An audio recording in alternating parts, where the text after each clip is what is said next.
Peace and grand rising to the sovereign, original, indigenous, natural, divine heirs. Today is December the 17th, 2023 on the ancient moon calendar, 2024 on the ancient sun calendar. And I do want to take just a quick moment to acknowledge and to honor my own Stargate matriarch. Today is her solar return. And so I just want to say happy solar return to Lucille, Lawhorn, Richie. Thank you for my birth and thank you for my crown, Islam. And happy solar return to all the matriarchs throughout the time. We honor you. We honor all matriarchs at all times without fail. Indeed, Islam. All rise and stand and remain standing into perpetuity and in accordance with the ancient Noahide laws as stated by this Holy Congress.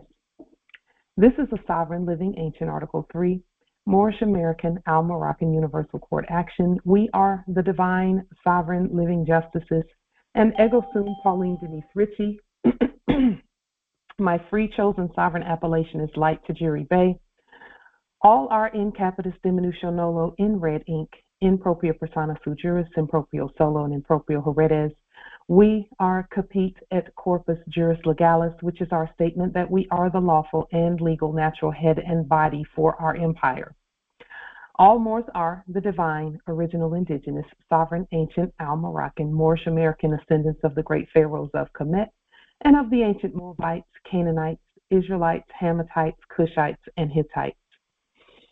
Our full faith and trust, our allegiance, our credit, our honor, our energy are hereby vested in ourselves, for we are the people who are the original, indigenous, sovereign, ancient, divine, Al-Moroccan, universal, Islamic Muslim Empire State for Morocco. We're the de jure Moorish National Republic federal government. We are ancient Washington District for Columbia. We're the Universal Moorish American Consulate and the Earthwide Article 3 Moorish American Consular Court. Just one moment.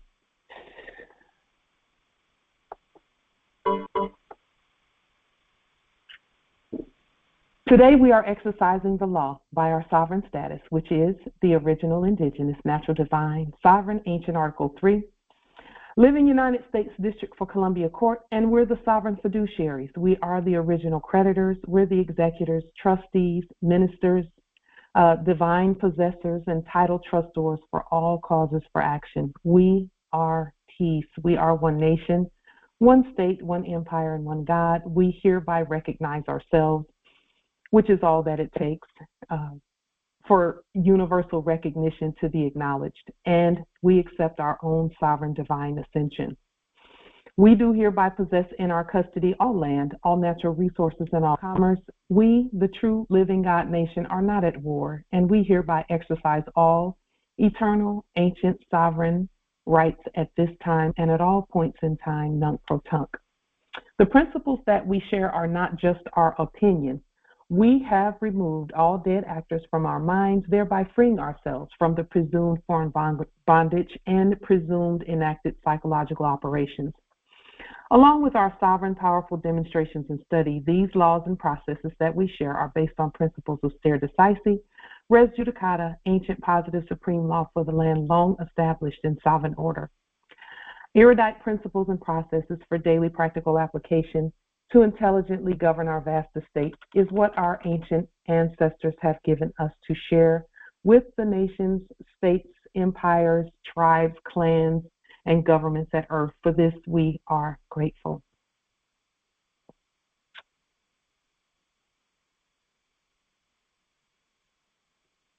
First, happy holy days to all of the matriarchs.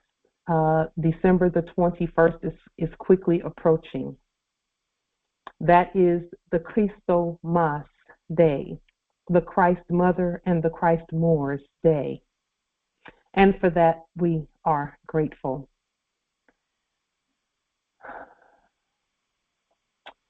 One of the things that I came across in my studies, I know this is a bit blurry, but I was watching a video on YouTube, and I just wanted to show you. It is an enacted clip from a newspaper from the early 1900s. And in this clipping, this enactment here, I quickly caught a glimpse of an article. This article was not even the point of the video, but the title of the article, I caught it really quickly as they were focusing in on a completely different article. But what it says is, it says Moroccan citizens urge French protectorate as Prince ends council and bars elections. Ends council and bars elections. So the newspaper was a newspaper supposedly on this land, supposedly. And as I looked at this newspaper, and whenever we look at newspapers from, the early 1900s, there's always stories about Morocco. There's always stories about the French protectorate and all of that. Okay, so this basically just told us that the enactment was of someone doing business as a prince, pretending to end the council, which for us, the council would have been our courts, and barring elections, which means we had separate elections from the fakes. So speaking of elections, some of the heirs have stated that there will be no elections. There won't be any for any frauds and fakes. Okay. We may have elections among ourselves, but we've been having elections already anyway, And with us having elections anyway, nothing changes for us, basically. Nothing changes for us. So with that being stated as well, many have been concerned, and I am going to just, I'm going to state this just because it's important for those who think this. Now, not everyone has felt this way about. Most of us know that it doesn't matter what the fakes and frauds and the funny mirror we're doing, that we are who we are, and that will not change. We're the heirs, we're the government, and all of that. Many have been concerned about such things as CBDCs and being controlled and being tracked and being enslaved and debt, etc. Listen, when we proclaim our nationality and express our true identity in writing, now this is the difference between stating it in the spirit realm, verbally stating it, and then also putting it in writing. When we put it in writing, that means that we have taken complete control over our own identifying information. Okay? And that no one, and that means no one, can write anything about us, can say anything about us that actually applies to us. For example, there are fakes and frauds, a couple, one or two, not many, because there's not that many of them anyway. Fakes in the office of court jester that put things in the chat, and they say the name Pauline, but that's not us. They say some of your appellations, and that's not you. That's one that they create, and they say things about their own creation. And they can say whatever they want about their creation, because our names that we own, only we can speak about them. Only we can speak about them. No one else can. With that being stated, Because we have taken complete control over our own data, that makes tracking us completely impossible. Why is that? Let me explain that. When you have written your identity out as to who you really are, and then you put it on the public record, that creates a whole new person, a whole new man, a whole new woman. And that man and that woman doesn't have any address or phone number that you didn't state. If you stated it, then that's what it is. If you did not state that that man and that person and that woman that you have put on the public record and pointed to and said, this is the conveyance method that I'm going to use for my own, estate, if you didn't give that name and address that's in a dead jurisdiction, then they can't track you. You can't be tracked because you're not even on the radar. You're not even in their methods of tracking people. If you're using their phones, then, and you've not properly proclaimed it, let's make that clear, because it must be properly proclaimed, and you've not removed it from their ability to track it, then they can do whatever they want if it's theirs. But when we properly proclaim, and then we proclaim our property properly and nationalize our property, then it can't be tracked. You can't be tracked. It's impossible because you've created an entirely new being, a new entity altogether. Altogether. So the one that they were using is just hanging out there doing nothing until you lean it and say that one is not of any use. So our control of our data makes tracking us impossible because we're the only ones who can state who we are and where we are. No one else has the ability nor the authority to properly identify us, so they can't track us.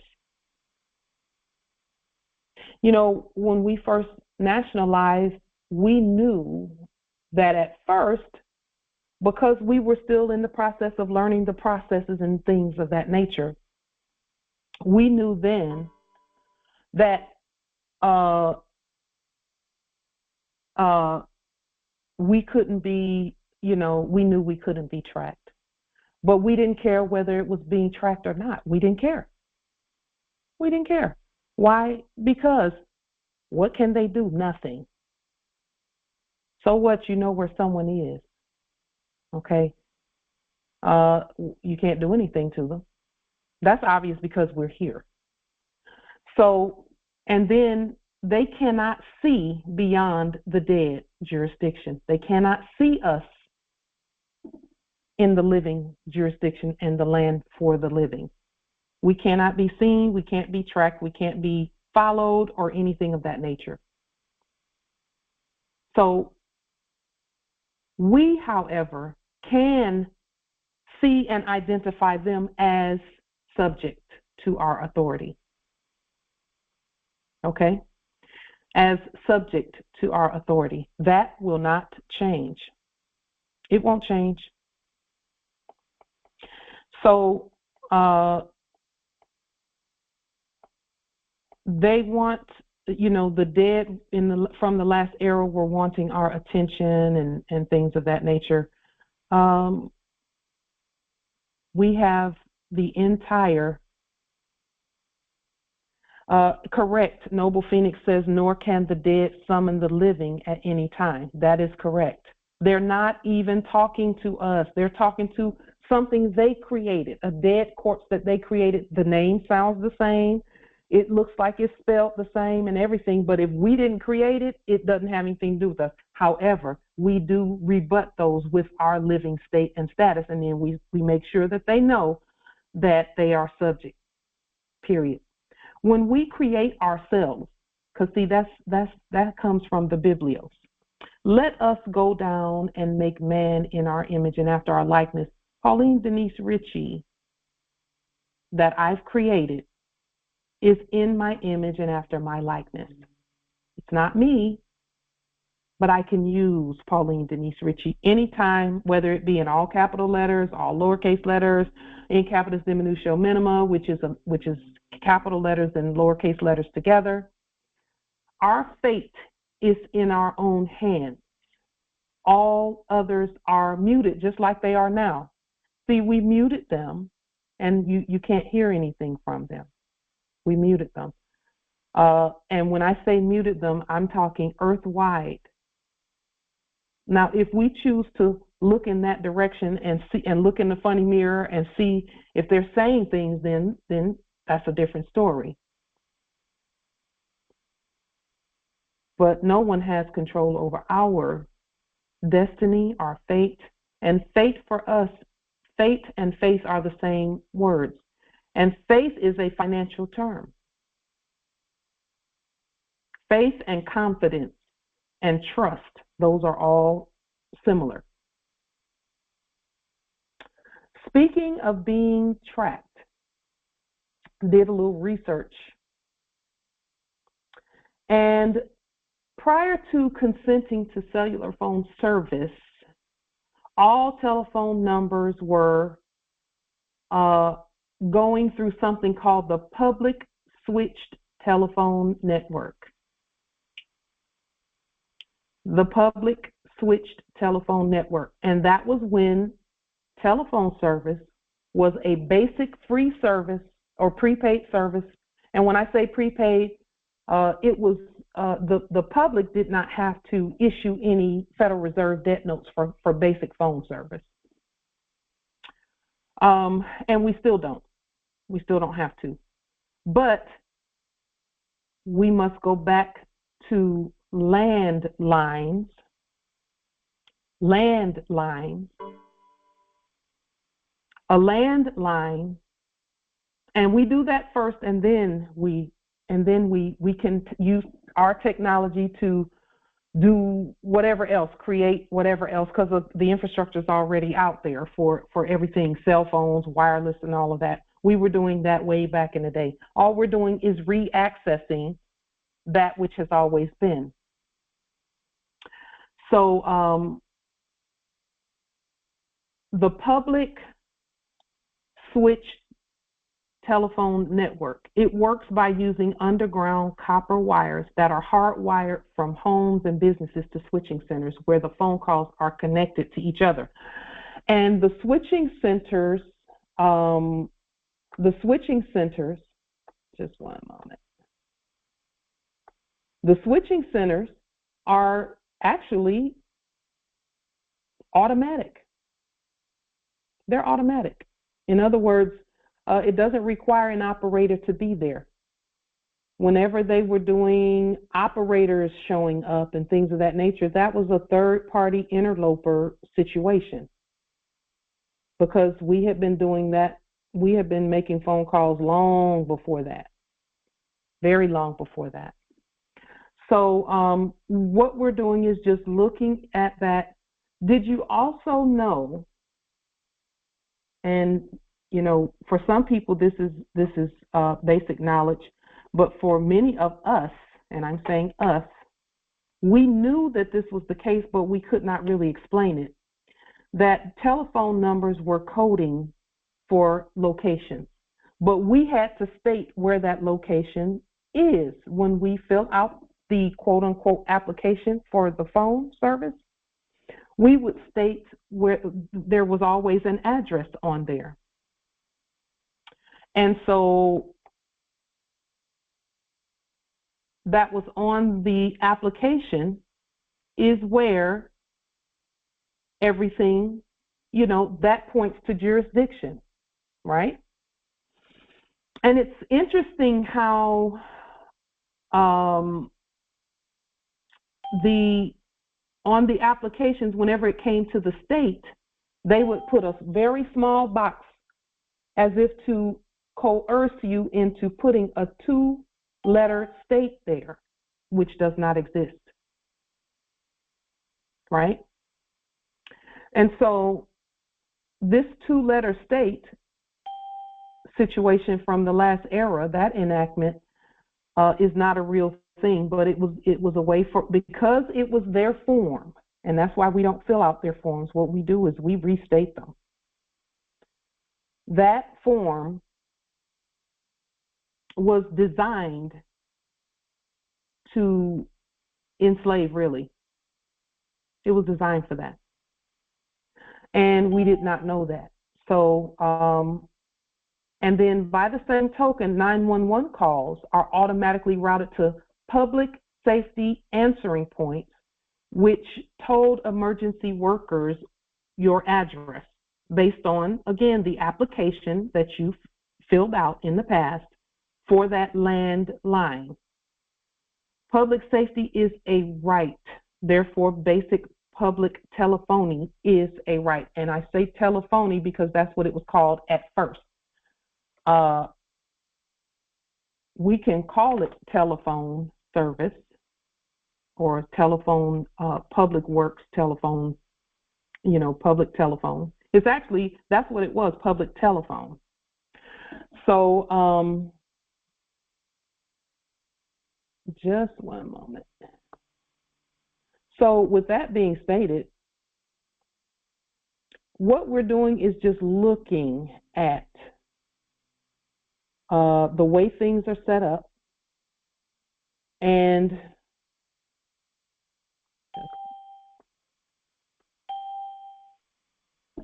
looking at the infrastructure that was ours to begin with.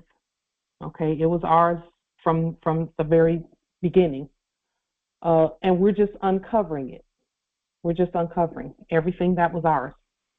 So with public safety being a right, see, this is another reason why it was so important for us to proclaim public status for our persons, okay? Public status for our person that we control, that we create, that we, have complete control over is important, because that is where the benefits are at for things to go back to what they should be. In other words, we can continue to properly rebut fiat and demands for fiat. That thing is a wrap already. It's done. And so we're just looking at the processes, looking at them, watching them, seeing them, looking at the infrastructure, seeing what to call things, because everything seemed to be renamed in the funny mirror. It was all renamed in the funny mirror, a different name. And because it was named something different, that is where the cover up was enacted in the enactment. Okay. So with that being stated, phone numbers, the last 4 digits of a phone number contained a code that listed your address. The last 4 digits of the phone number initially, when everyone had landlines. And that's why in the past, when people had landlines, our number would be 1 or 2 digits off from our next door neighbor, and so on and so forth. And I know you all remember times when the phone number was 1 or 2 digits off. Why is this important? This is important because we're uncovering our infrastructure. And again, all of the benefits and the credits and things that we have, they automatically belong to us. And so it's our job to understand and overstand our own infrastructure, and then call it what it is, name it, and then claim it. Because see, that process of naming and claiming was stolen by those pretending to be Christians. We're not talking about the real Christians. We're talking about the ones that were pretending to be. And so with that being stated,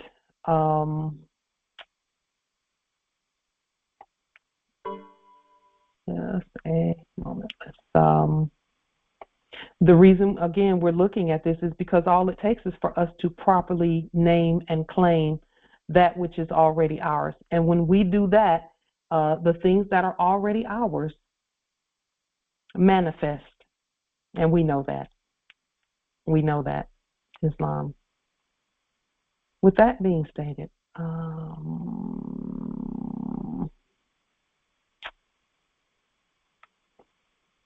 just one moment.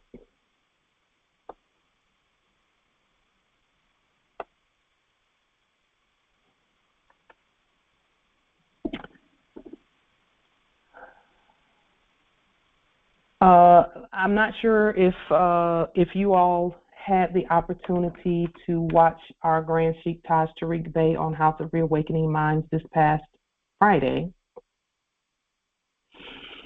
At minute 17 minutes and 45 seconds, our Grand Sheikh Taj was reading an instrument where modern English came from, that he was reading where modern English came from.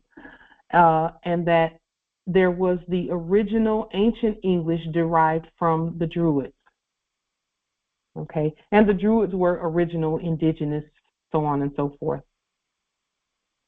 What he read, and these were the words that he read. He said, the white people, quote unquote, and we know that they're not white, know very well that they are the children of Yaqub. So he was basically speaking about the modern Europeans who are our subjects.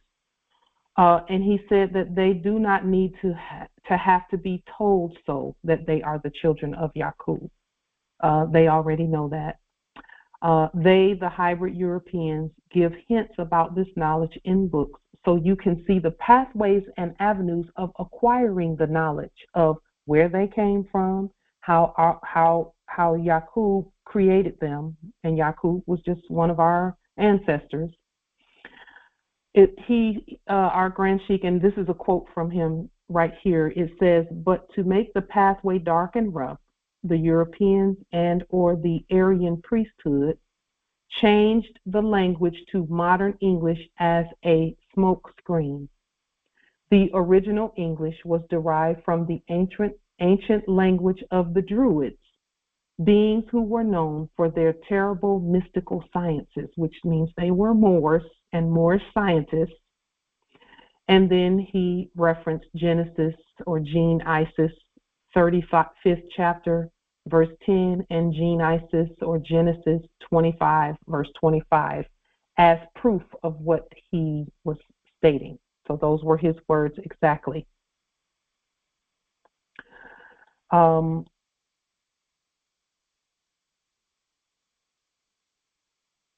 So with that being stated, just one moment.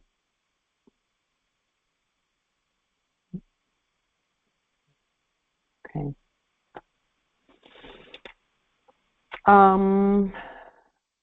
Here is a photo from Port Arthur, Texas. So photos of the worship of the brown-skinned matriarch are starting to appear, and they've been on this land the whole time. It's just that there was never anyone that was going to post that up in the newspapers and television and all of that. They were never going to put these photos out there for us to see. We had to put them out there for ourselves.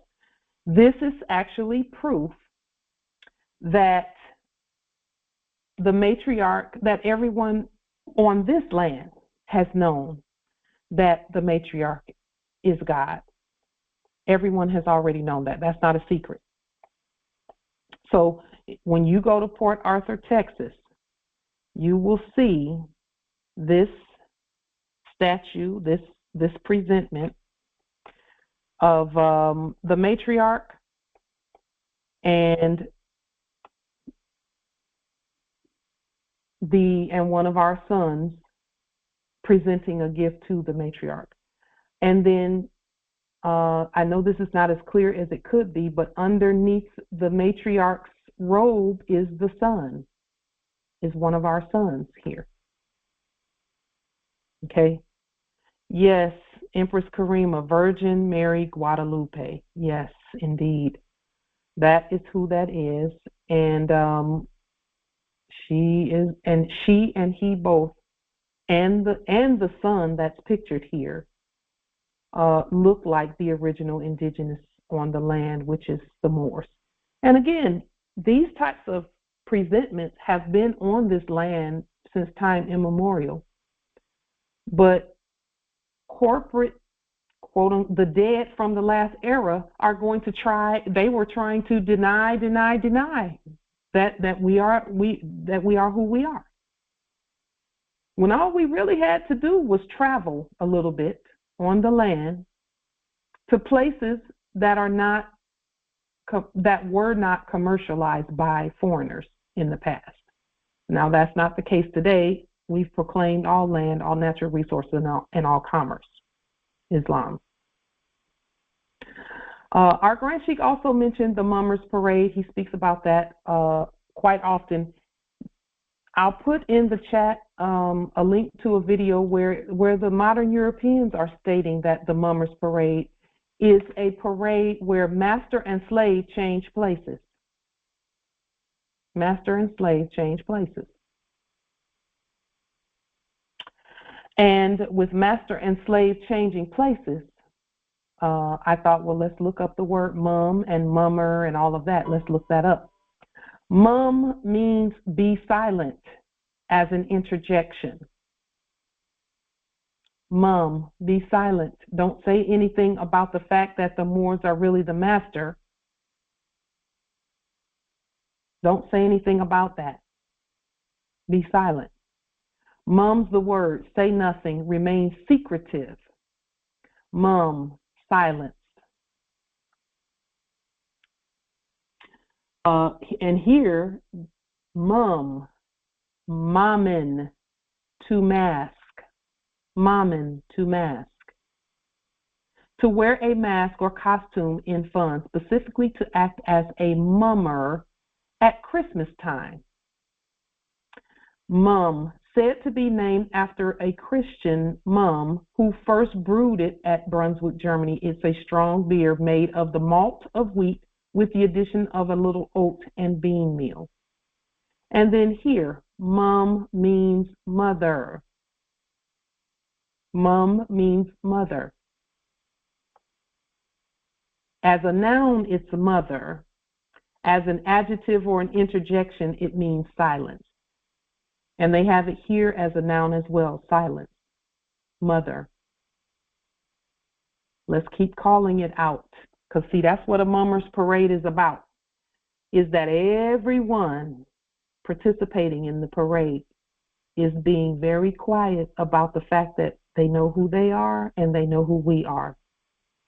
Mum chants, a silent game of hazard with cards or dice, one who stands dumb and has not a word to say for himself, a fool. That's what mum chants means, mum chants. Mummer, a person who wears a mask, hello, 2020, 2021, and 2022. Mummers. They were giving a hint that the secret is out. The cat is out of the bag because they got leaned by the Moors. That's what the mask was all about. It's a giant corporate Mummers Parade is what it was about. And either you could participate in the parade or you can tell the truth and be yourself. That's what that mask situation was all about, is cover their mouths and make them be quiet so that they don't tell the secret that the Moors are the masters and everyone else is subject. Mummers. Mummer. A person who wears a mask or disguise for fun.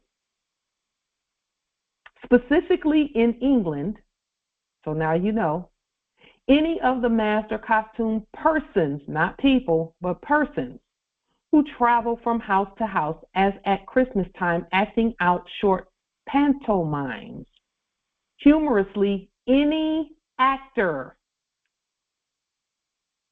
We are not actors, so why would we wear a mask? We don't wear a mask. And that is why in 2020, we put on the public record that we don't wear them. Now, those who choose to, you can do whatever you want. You're sovereign, Moors.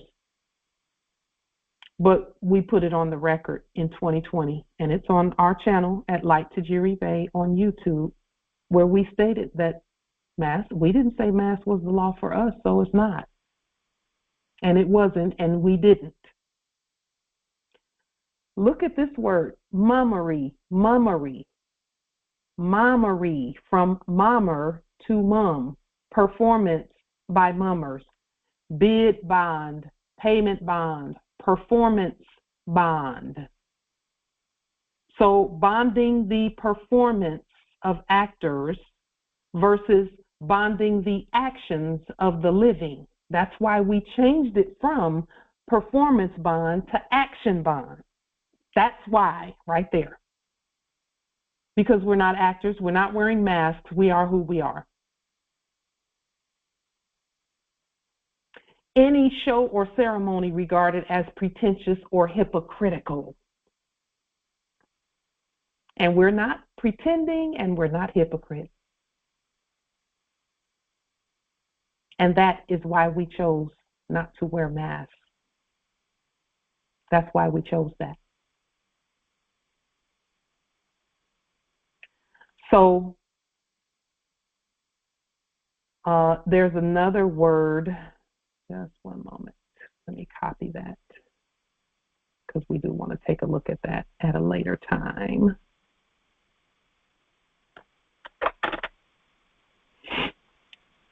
Just a moment.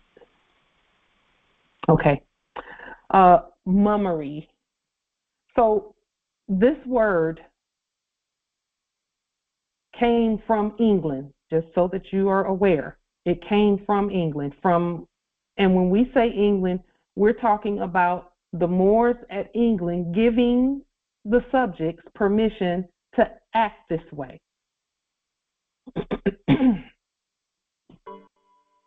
Mum chants, one who stands dumb and has not a word to say for himself. A fool.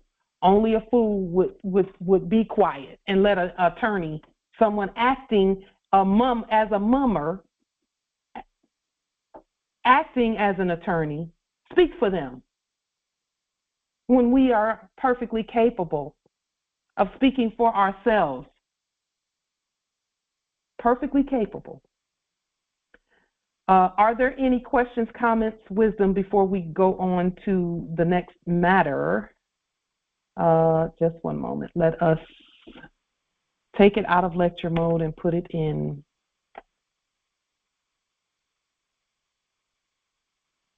speak to one another. Islam press. One moment. Islam. Can you all *6 to speak? Yeah. Can you hear me?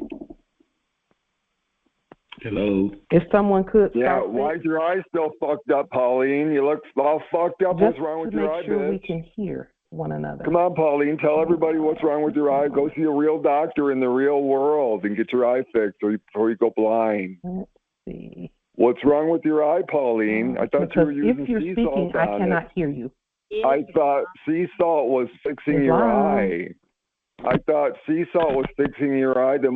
If you can't hear me, why are you scrambling to mute me and mute me up? Welcome to the planet of the apes. Welcome to the planet of the apes. Just a moment. Let's see. Okay, now I can hear. Go ahead, Empress. Okay, great. You can hear.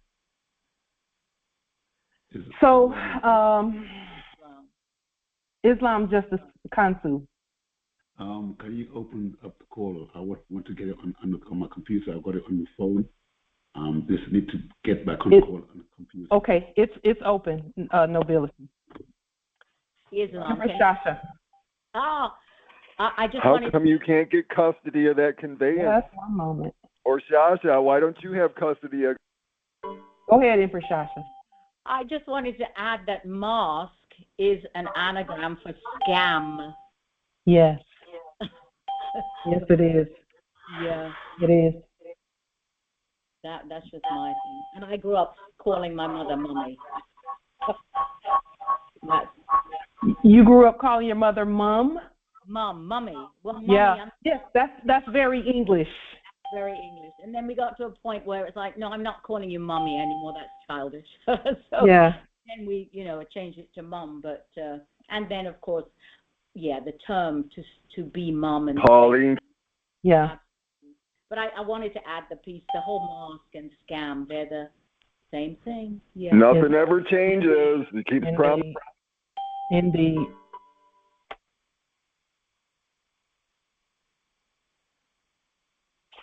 So another word that I found in the dictionary is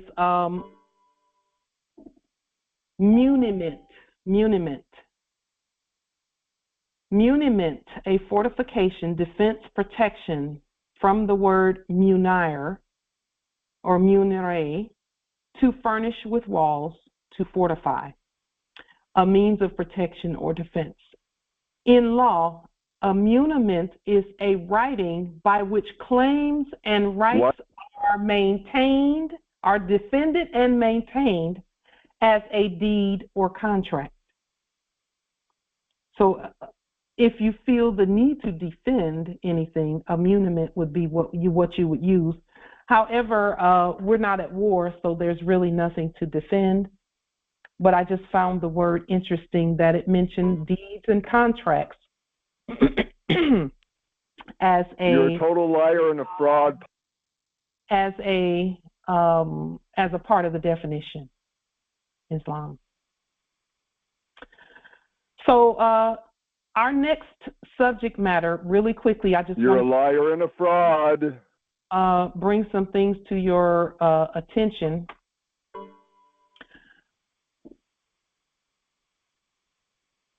When you used to have bad dreams, this is seemingly off the subject completely. It seems like a complete switch from the subject matter, but it kind of still is the same thing when we think about who we really are. So when we used to have bad dreams, what tool or instrument do most people attempt to use first? Islam, Empress.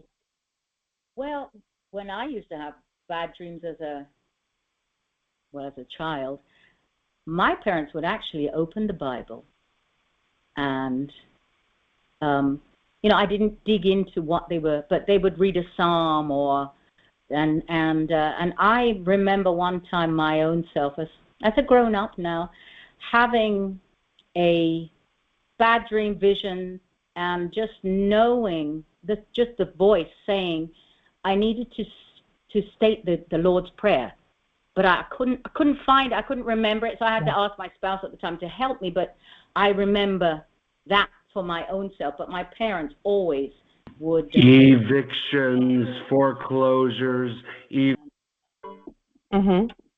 a psalm or So it was the word. The word. There you go. That was the tool. The word. Islam, Empress. prayer. The word. Yes. The word again. That's the word again. And then when you're having when I don't know about you all, but I know many, whenever we would have a bad dream, the first thing we would try to do is scream, but our voice or call for help or something, but our voice sometimes wouldn't work. Yes. In the dream. But it was always about the word. The word. What we're coming out of and what we're waking up from is the same way. It requires the word in order to have dominion. Because we're not just waking up to nothing, we're waking up to our vast estate. It requires our words in writing and verbally, vocally. So the first thing that was affected in when we would have bad dreams in the last era is the voice. Sometimes people would try and scream and they couldn't move, you know. So it was always about the word. Whenever anything is happening and it's not going the way that you think it should go, just use the word. Use the word. Period. Islam. Islam, Empress. Okay, I'm going to throw a couple words out here. I've been researching it. I haven't finished. Yes. But it's called letterogratory to help establish dominion. Mm-hmm. Islam.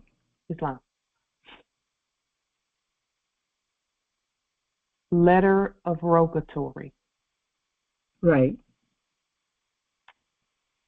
It's used between, it's basically kind of like used between courts, between your court and a foreign court. Mm-hmm. And it's generally asking questions, isn't it? Yes. Mm-hmm. I'm in the process of having to answer a court process. And I was looking up that word, letterogratory, and then I went online and I found someone doing a blog talk radio. Can't call his name right now. If I think of the name, I'll put it in there. But he was doing a blog talk radio thing, and he was really going in detail about using the letterogratory. Mm-hmm. So I would caution the use of a letter of rogatory, and the reason being is because they are between courts, and the fakes are not real courts. But if you give them that title of being a real court, then they will behave as one. Mm-hmm. Okay. Because they're mummers, they're actors. Okay.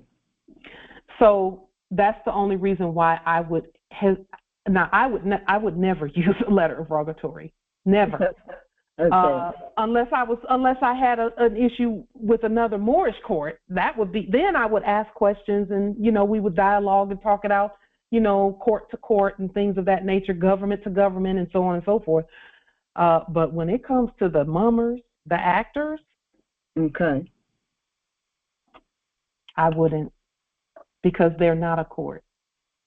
Okay. And our job is just to continue to prove that they're not.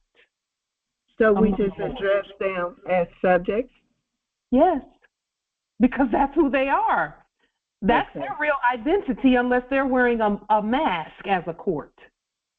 Okay. See, their costumes, because those are nothing but costumes, they have no authority.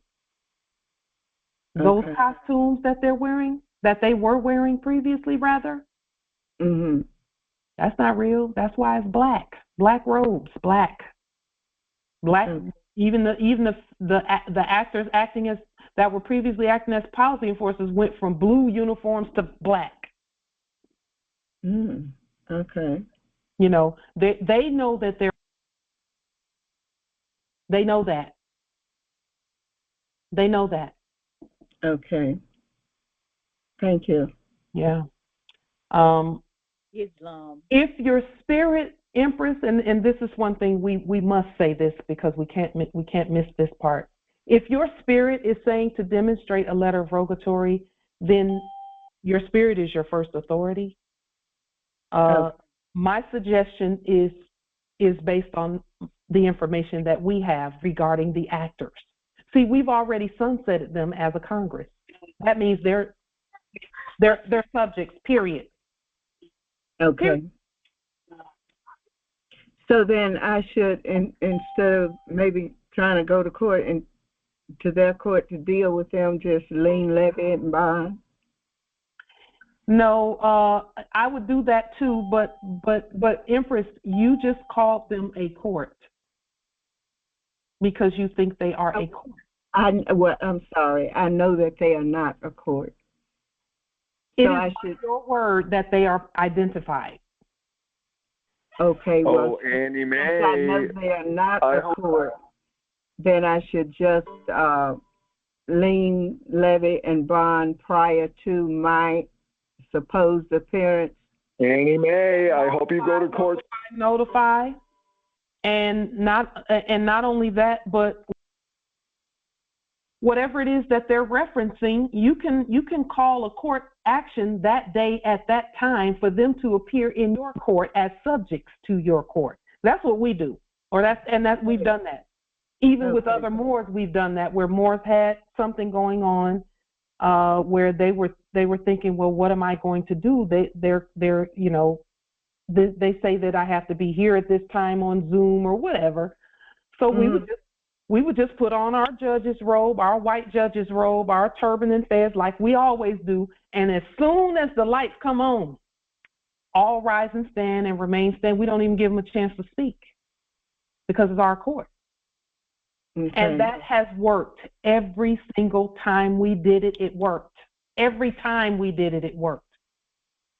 Okay. That's not to say that they didn't try to come back and send notes and make phone calls and try to get some jurisdiction from the Moor again. You are a fucking liar, you bitch.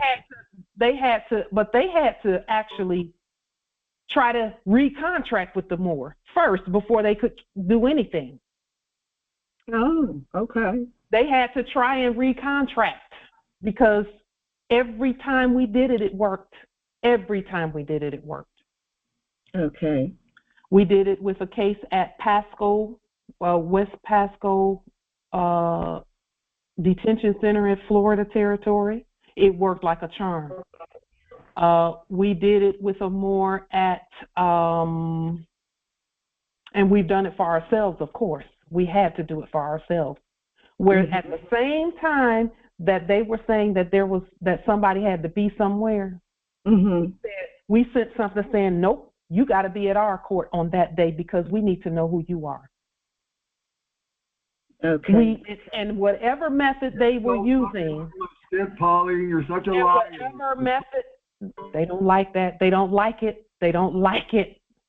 Whatever method that they were using, if they said you had to be on Zoom at this time, we would send something saying you got to be on Zoom at this time, because we know they're going to show up usually. And when they show up, we did a court action. We didn't even give them a chance to speak. And a lot of times, and this is what happened with the West Pasco. What they did was as soon as we started talking, they were looking like, and then they said, you have to be quiet, ma'am. You have to be quiet, ma'am. You have to be quiet. It's my court. Who are you? Okay, now you sound like a court jester because you're talking crazy while the judge is speaking.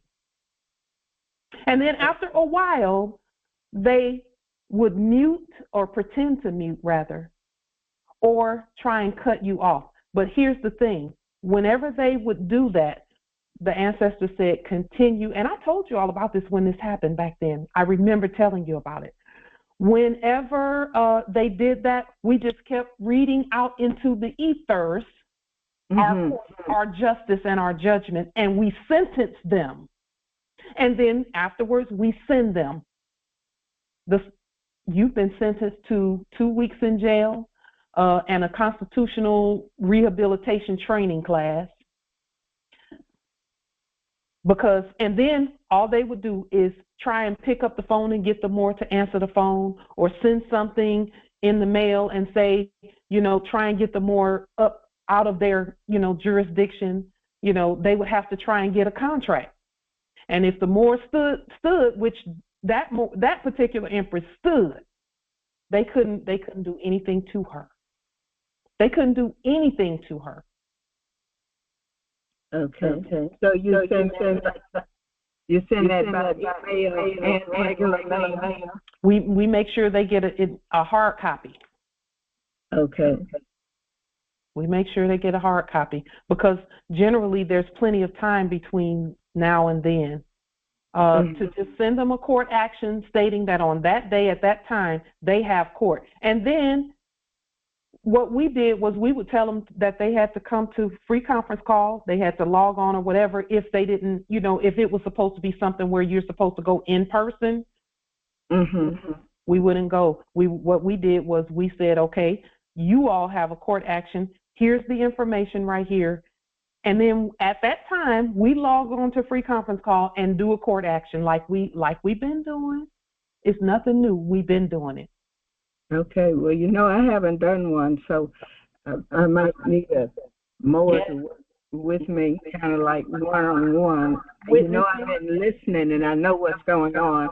It's just learning how to manipulate the internet to do what I need to do. So Empress, and this is for all Moors, get a free conference call line or a Zoom line. I already have one. Okay. I already have a free conference call line. So then you send your court action telling them that at the same time that they're saying that their corpse is supposed to appear, because they're not even talking to you, their corpse is supposed to appear, they're actually supposed to appear on your line, at your court. And then at that time, hold court. Hold it. Because see, that's proper rebuttal to a fake court anytime, Empress. That is proper rebuttal because you were actually in court. And then publish your court action. Okay. If you need, if you will, to have some court action language or to see what that looks like, we have on YouTube, I have I believe it's probably a 15-minute, but there are many court actions on YouTube that we've done. A 15-minute court action where we did the same thing. We've done that several times, even with quote unquote City of Federal Way from the last era. So go to Light Tajiri Bay channel, and I'll put a link to one of the court actions it's a short video where we just did a court action on them for unlawful occupation and failure to identify. Okay. Because that's where personam jurisdiction comes in at.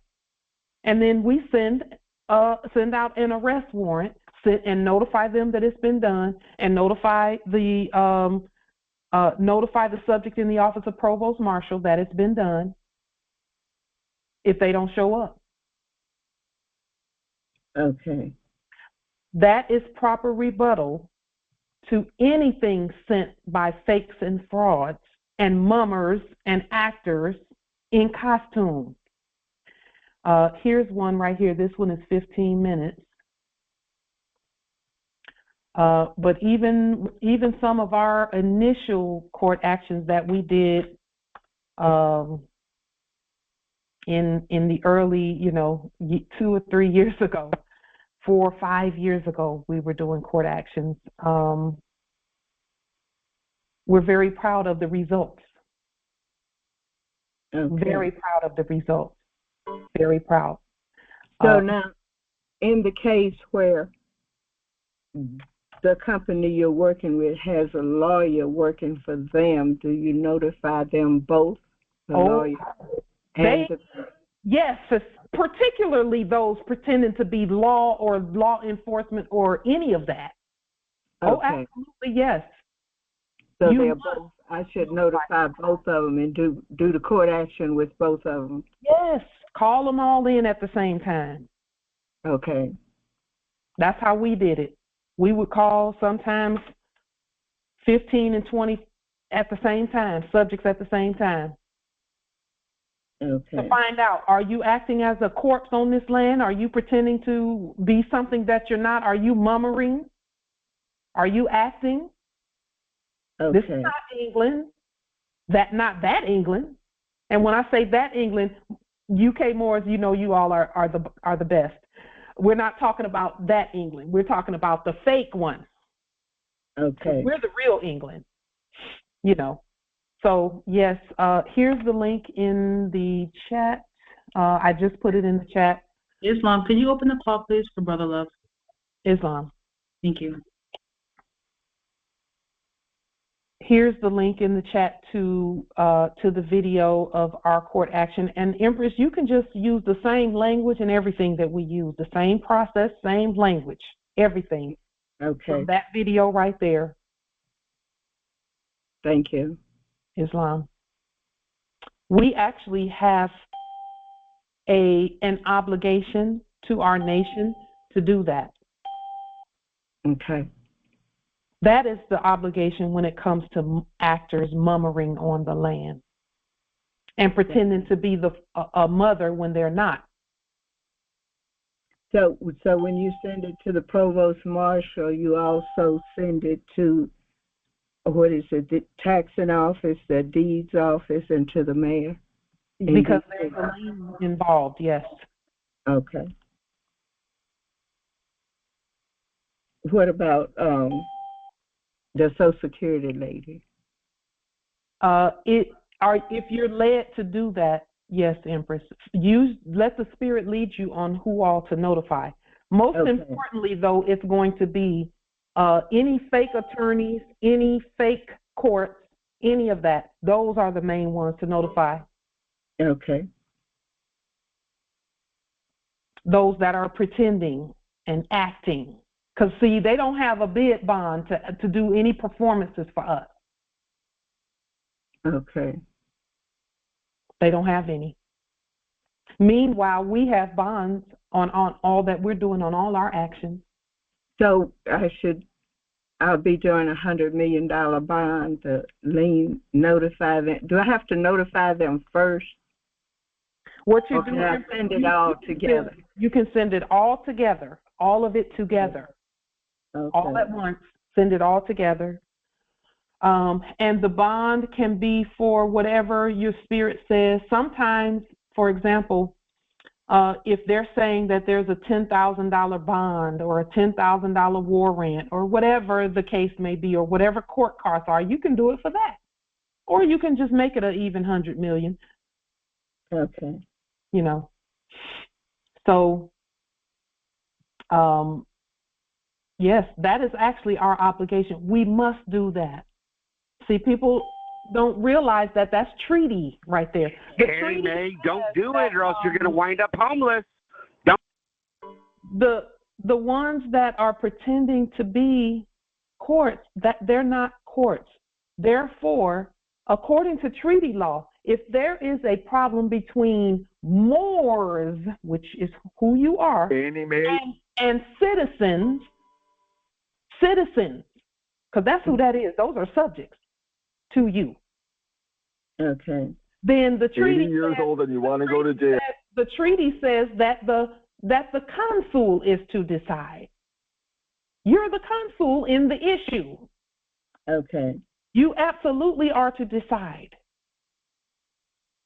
Okay, so I do the same thing on each one of them, lien, levy, and bond. Put them all on one. Okay. Put them all on one. You should be ashamed of yourself, Paul. Put them all on one. That's what we did. We have a one with 50-something people on it. We have a lien with 5,000-something people. Annie Mae's going to be homeless. Annie Mae. When you put all of that together. Okay. The post office lien together with the first post office lien and the second one, when you put them together, there's 5,000-something people on there. All right. We don't hesitate to use our courts to set ourselves free. That is actually what we must do. That's the law. According to the treaty, that's the law. Okay. We are not to treat them as if they are not acting and performing. They don't have a performance bond. And see, that's another reason why it's important for us as the government to continue to keep that thing, to state they've been sunset, they've shut down. Okay. because they don't have anything to perform with. They don't have any money. And they never did, really.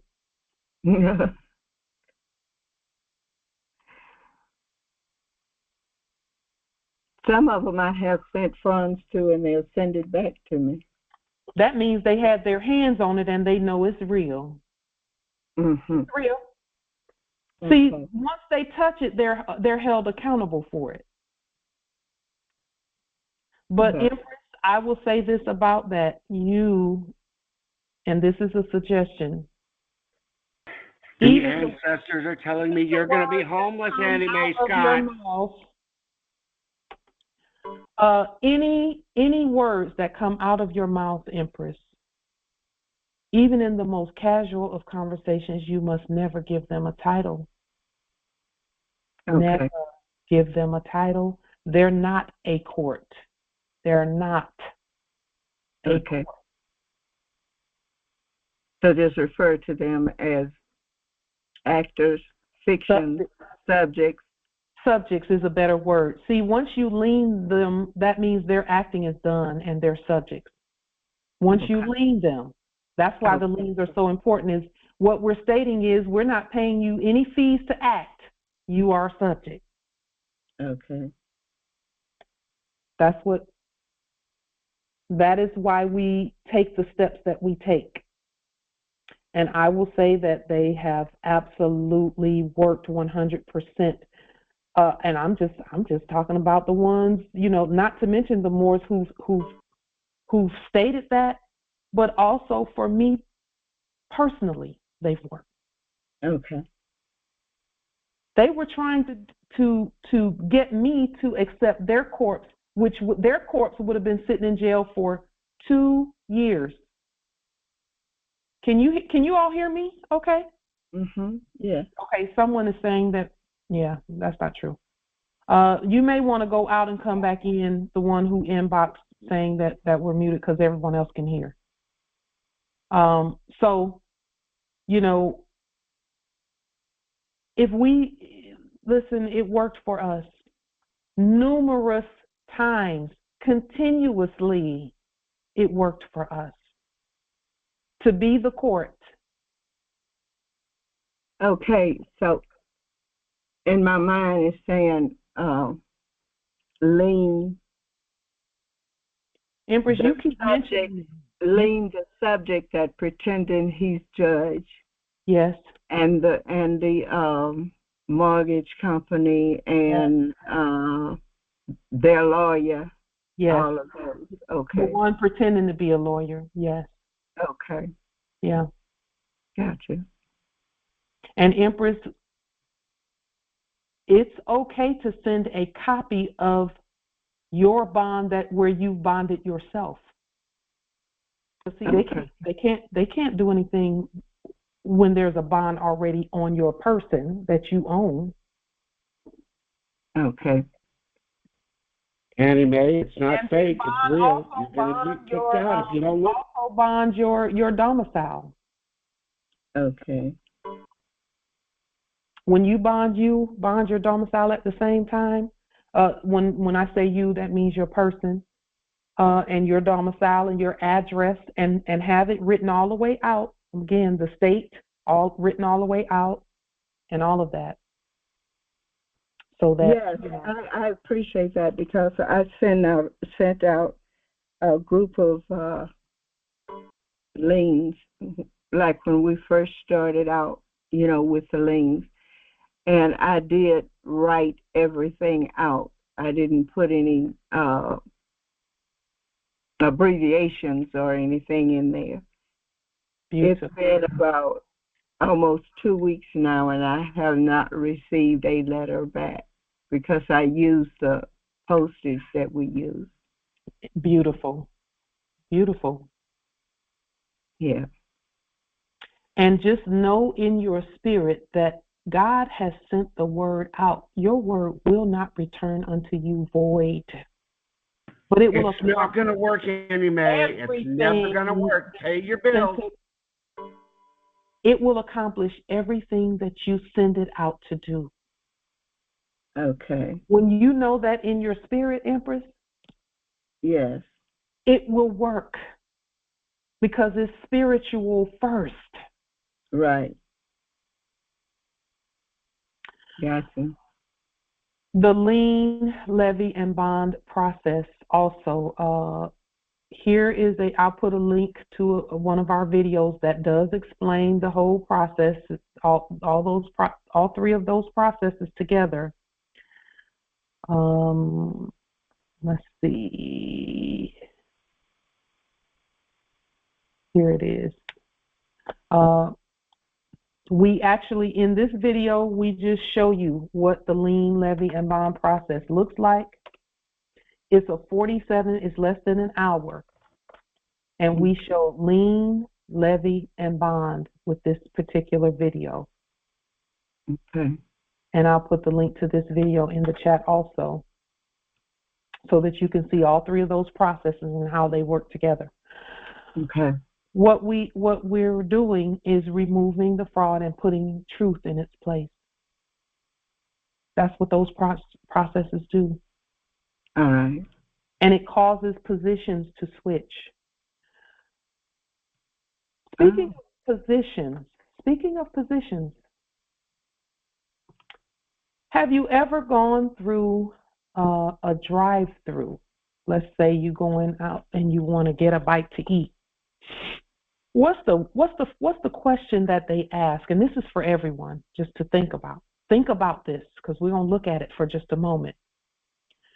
What question do they ask you at the drive-through? What do you want? They either say, "What do you want?" That's one of them. May I take your order? Can I take Yes. May I take your position, your order?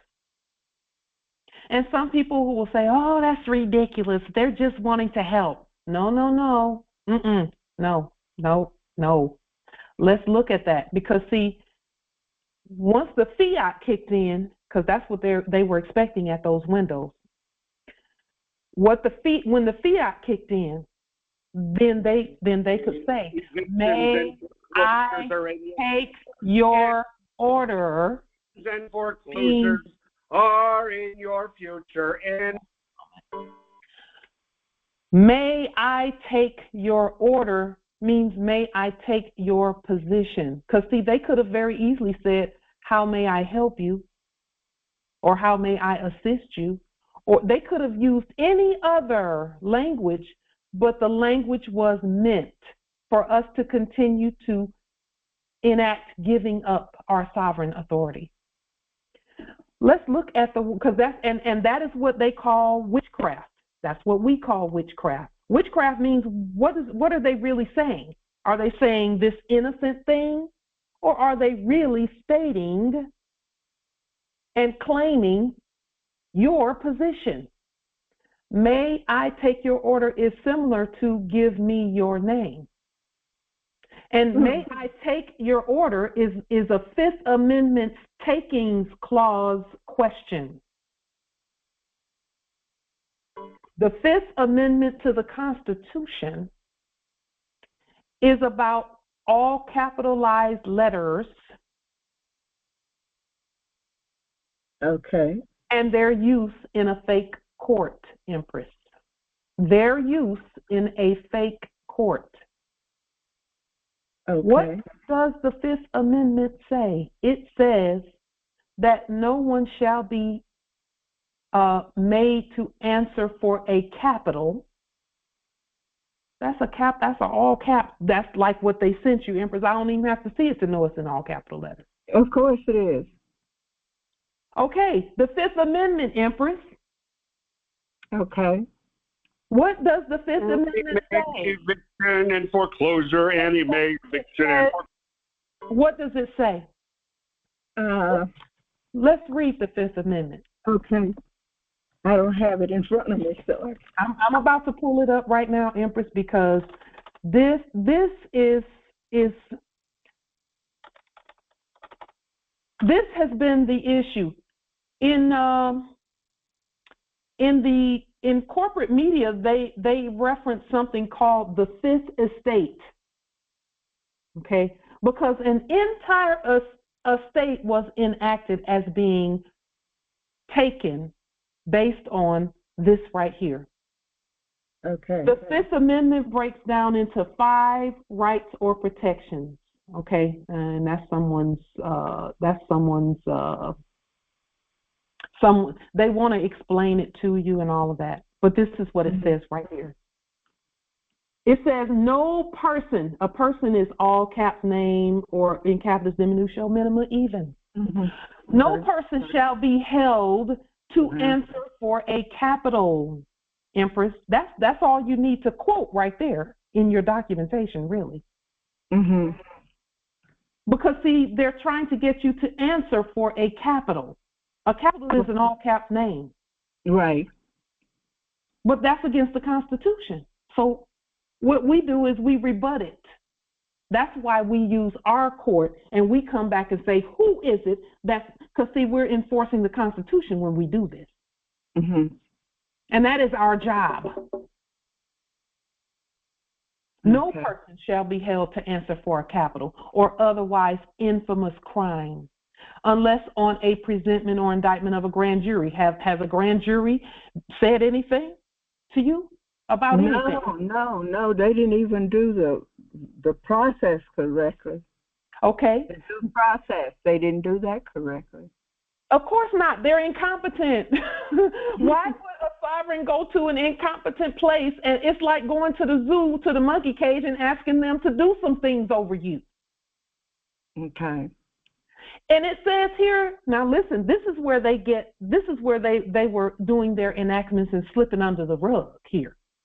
It says, except in cases arising in the land or naval forces or in the militia.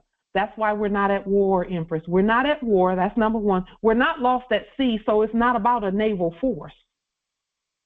Okay. And it says, when in actual service in time of war or public danger. None of that is happening right now. We've proclaimed peace and we mean it. But see, they're not going to say or do anything peaceful. We have to do it. We must do it. Okay. It says further, nor shall any person be subject, nor shall any person be subject. Period. Your person is not a subject to them. Can I say Your something? person is subject to you. Yes, Empress. Of course. Now, like in this particular case, there's 2 mortgages. Yes. And they're with different people. I mean, with different so-called companies or corporations. So I need to do that process on each one of those companies. And you can do them together. You can do them all on one lien, one levy, and one bond. Okay. Save yourself some time and some paperwork. Put it all on one so that they know exactly what you're talking about, because they will. See, we're not at war. The Moors that say that they're at war are saying that they're willing to answer for a capital. Okay. From foreigners. Gotcha. It says here. Go ahead, Empress. The way they did it, they like this when they had the hearing for the first one, and then they dismissed it with prejudice. Yes. So they could bring it back on the second mortgage, and then they used the second mortgage to tie it back into the first mortgage. Empress, listen, all of that running around in circles over some debt that you don't even owe. I know.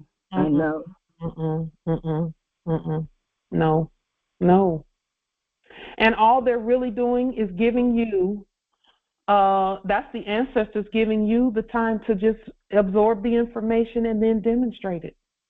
Okay. The Fifth Amendment is where you stand.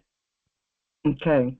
Okay. And then it says here, and we've restated this Fifth Amendment so that this is the issue with the Fifth Amendment.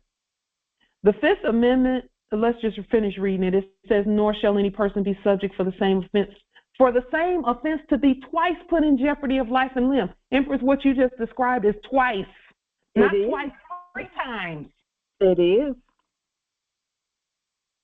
It says, nor shall be compelled in any criminal case to be a witness against himself. When they call you in there, they're not calling you in there, they're calling their corpse.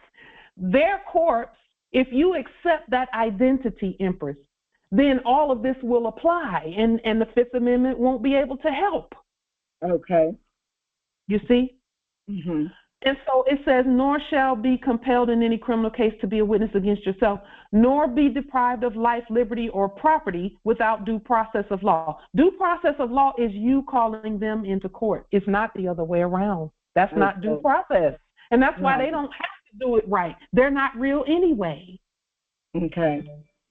And look at this last part.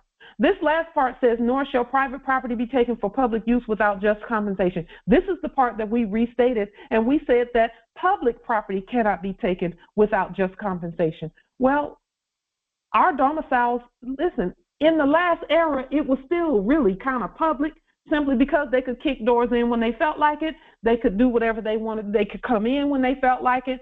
In the last era, in our sleep, in their enactment, okay. You know, that to me was, it's like, how private is it if somebody can kick the door in when they feel like it? How private is it? It's not. So we changed it and said that nor shall public property be taken for private use without just compensation. Islam, Empress, I put it in the chat, the restated one. I took the screenshot a long time ago. Yeah. You want me to put it back in there? Yes, indeed. There you are. Indeed. So thank you, Empress. Let's pull that up because this is really important. And Empress Aisha, this that Empress Angel has placed in the chat should be on your documentation. Okay. We're going to put it on the screen here as soon as it shows up. My computer's a little on the slow side, but it'll speed up here shortly. Point of interest. Yes. Sorry, Light. I raised my hand, but I don't know if you. I can't see it. I apologize. Oh. I could not see it. I was not ignoring you. Please know that. We're generally looking at our paper, at our documentation and things. Islam. Go ahead, Nobility. Okay, thank you. Located at Jamaica Corporation here. Islam. I wanted to know, a friend of mine submitted sent some documents to the so-called court, and he quoted something from the American Constitution, and they said that it doesn't apply here at Jamaica. Is that true? So let me answer that question this way. If he went to a fake court, that's not the real Jamaica, and they know that. That's corporate Jamaica, a dead entity, a dead. That's like going to the cemetery and quoting the Constitution to the dead people. So yes, that's true in that instance. He must be the court. The only living courts are us, the Moors, all of us. Okay. And the only time our words actually hit the target, and that's every time, is when we send it out competently. That means you put them in subject status and then you speak to them. Because see, you actually have to say, all rise and stand. Just like any other enactment from the last era, we have to tell them to rise. They're not rising just out of a seat, they're rising from a grave.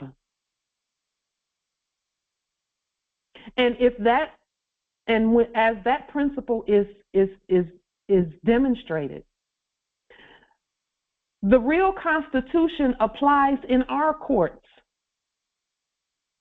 We must turn the tables over of any dead entities by speaking the words properly. So when they said that, and they said, "Oh, that doesn't apply here," they know they're in a graveyard. But see, again, just we've done this, and many others have done this, where a fake court will try and attempt to speak, we don't let them speak. We just start doing our court actions because it's our court, like we stated earlier. Anytime we were dealing with a fake court, we would just say, all rise and stand and remain standing into perpetuity. This is a sovereign living ancient Article 3, Moorish American, Al-Moroccan Universal Court action, and they're all going nuts while we're doing this. We didn't care about them going nuts. That's what the dead will do when you try to raise them up. They're supposed to go nuts. Okay. You see? Yeah. So when he said that at Jamaica, they were not talking about the real Jamaica, because he's the real Jamaica and you're the real Jamaica. So you don't take their word for it. Your word is what counts. Oh, okay. Your authority is what counts. So in a way, they were telling the truth. They were trying to tell him that that's not the right jurisdiction for what he's doing, but that he must be the proper jurisdiction. Okay. Jurisdiction goes with us wherever we go. It goes with our words. It goes with our documents. It goes with everything that we say and do. And then when we are wherever we're at, jurisdiction is with us. We are the living jurisdiction. Gotcha. Wow. Thanks. Yeah. And that's why we don't go to fake courts either. We don't go to fake courts. But we properly, rebut any attempts to try and get us to be a corpse or a dead person. So you're saying that we do rebut their paperwork? We do rebut it. We must, because we're the court. The court must speak. Okay. So Empress, you see this on the screen here that Empress Angel has brought up. We did restate it. And we also put, and this is really important, when in actual service in time of peace or public safety, not war or public danger, because, okay? Yes, I see it. We're at peace. We are at peace. That is a major key to all of everything that we're doing. All Moors must proclaim that they are at peace and then demonstrate peace by being the court, a peaceful court. Okay. Peace does not by any means mean weak. It does mean peaceful and lawful and legal also. And firm. And yes, we don't play now. We do not play. We're not actors. We're real. We're here. We're the living.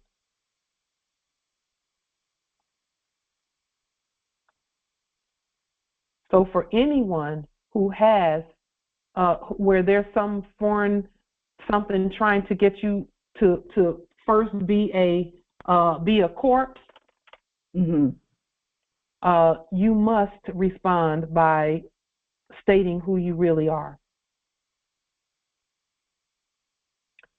You must. It is necessary. Okay.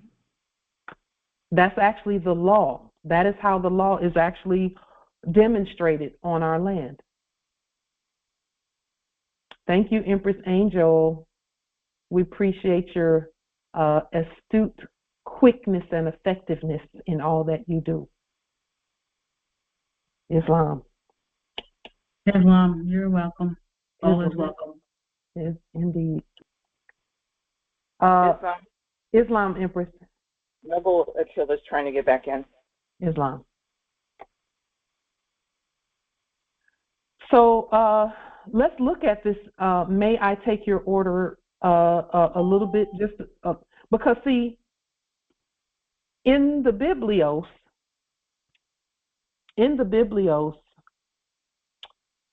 Yeshua would on several occasions had to tell his enemy to get thee behind me. Get thee behind me.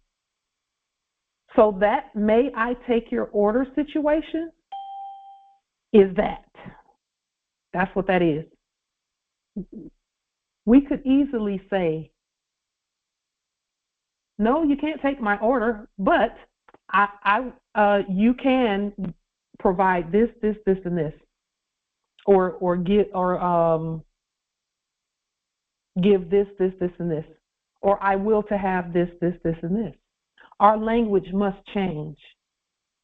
Our language must change. It must. And we must stop and correct those that are not speaking properly on the land. We must. It is a must. We must do that.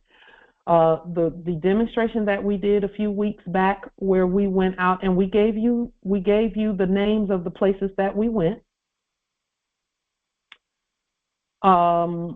where we went out and we were talking to those that are working on our land, at the different restaurants and different places, making sure that they know they're on the land, and just getting a feel for we were really just doing court actions on everybody, and it didn't seem like it to them, but that demonstration showed me how easy it is to do a court action on someone and them not even realize that that's what's happening. It was so easy for them to say, may I take your order? Okay, for this order, can you give me your name for this order? Simple. Not very, it seems very like, oh yeah, they have to have a name for the order so that when the order is ready, they can call you, but you're standing right there.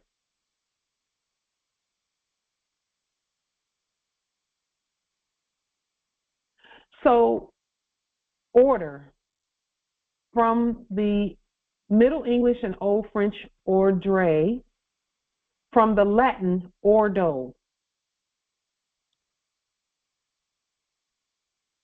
Yes, Noble Phoenix, they were acting.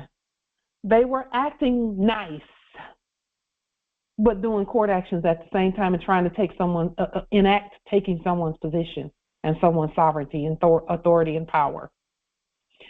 Order, ordinus, a straight row, a regular series, from the root.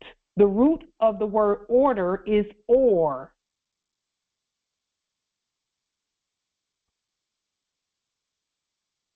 Seen in oriri, to rise.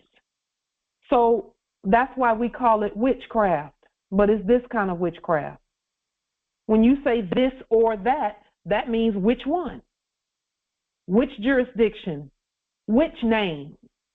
Which order? Root or, seen in oriri, to rise. May I take your social position? May I take your rank? May I take your peace and serenity? May I take your observance of the law? May I take your orderly conduct? May I take the first place in the sequence or arrangement of things or events, the series, the succession? May I succeed you on the throne? May I take your plan, your system, your law of arrangement? May I take the group or the class? It says a group of persons distinguished by having received a certain award or citation as for outstanding service to a state. Service to a state. So now you're talking statehood and you're talking about the work of the state.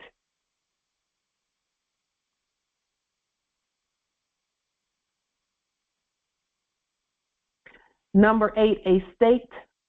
The order is the state.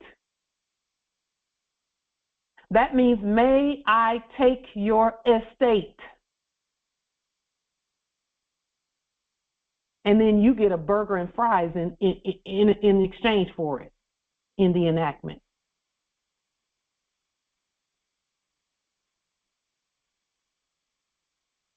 May I take your condition of sovereignty and nationhood and statehood? Islam. Islam, nobility. In the meantime, no, you weren't getting a burger and steak. You were getting a bowl of stew. That's for it. your birthright. That's it. That's it. That's it. Period. And was paying for that in fiat, no less, in the enactment. A state or condition in which everything is in its right place and functioning properly. That's systems, Moors. Systems. That's why we needed to restate everything. Because that thing from the last era could never function properly for us. Those fake courts, Empress Aisha, listen, those courts, those things pretending to be courts that's doing things and not even serving properly and not doing anything properly, that means that it's not the right order because it's not functioning properly. It's not in its right place. You must put it in its proper order. That's why it's called a new world order.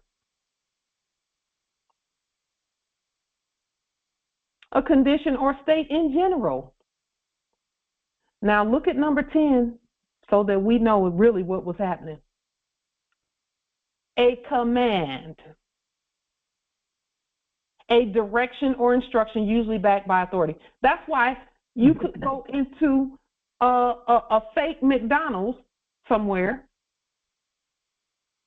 and we're not mad at McDonald's because they were just doing what they were just out of order. Right. And that had to do with us, not them. And so that's why when people would go in there, they would say, you can't come in here without a mask on, because they're pretending to be authority. They're saying, you be the mummer. You be quiet. You're not the real mother.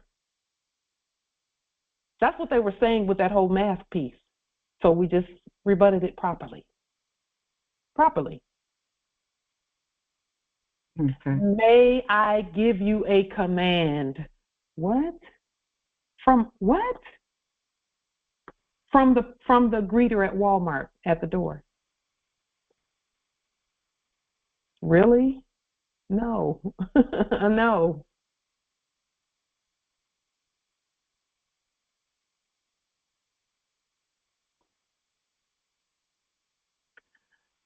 It says a class, a kind, mankind. What? There it is. May I be the kind that you are, and you be the kind that they are. So where did you go to pull up these definitions from? It is from a Webster's 1828 unabridged dictionary. Okay. Unabridged, that's why I love this dictionary, is because it's an actual one where I actually have to take a photo of the definition and then paste it, because it's an actual hard copy of the book. Okay. And may I take an established method or system as of conduct or actions in meetings, worship, court. There it is, number 12, Empress Aisha. Mm-hmm. It says court right there. Right. Right. I got it. They cannot take your order. You are the court. Okay. And this number 12 also for all Moors, this is proof that churches were courts and meetings were courts and systems are courts and methods are courts and conduct is courts. Mm-hmm. Because that's what it says right there. And again, the definitions get older and older as you go down the list of an unabridged dictionary. That's what I like about them, because the first definition is always going to be the newest definition, where they kind of change things around and they assign an updated thing. But then as you go down, it gets older and older. Okay. Back to the original. And then the oldest definition is always going to be very similar to the original.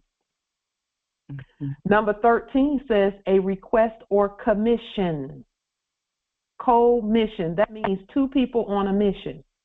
Two or more parties on a mission together to make or supply something. That's a military term. It's also a consular term. Okay. It says the goods so made or supplied as I deliver her grocery order. And that is why, and this is something that we've stated in the past, but all commerce were war actions previously in the last era. And that's why we're doing what we're doing, because we said and we stated and we commanded peace. So yes, the money has changed into real money, not fake fiat. That is how peace is obtained on the land. Okay. Are there any questions, comments, wisdom about Islam, Empress? Islam. I want to say, so Ori in Yoruba is head. So yes. That's what they're saying is, can I take your head? Oh, yes.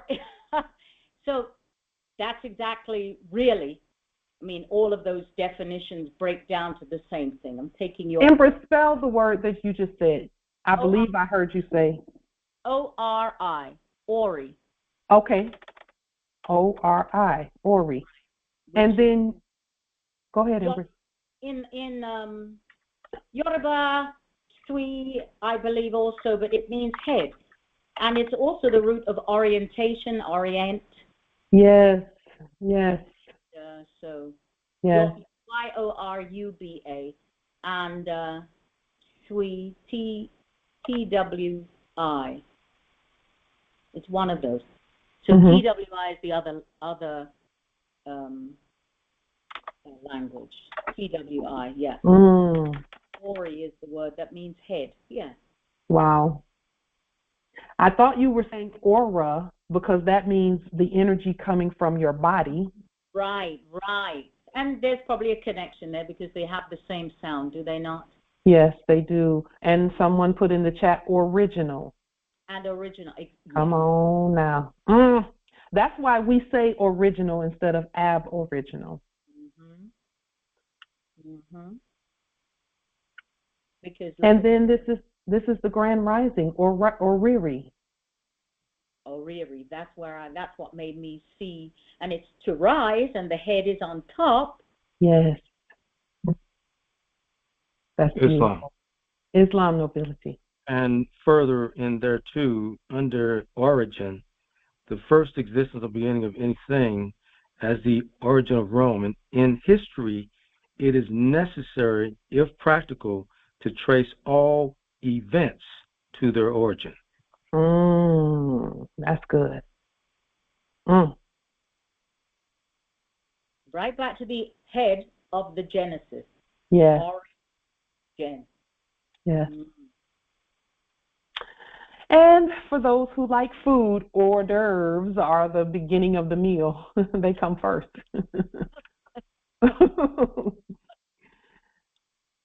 So,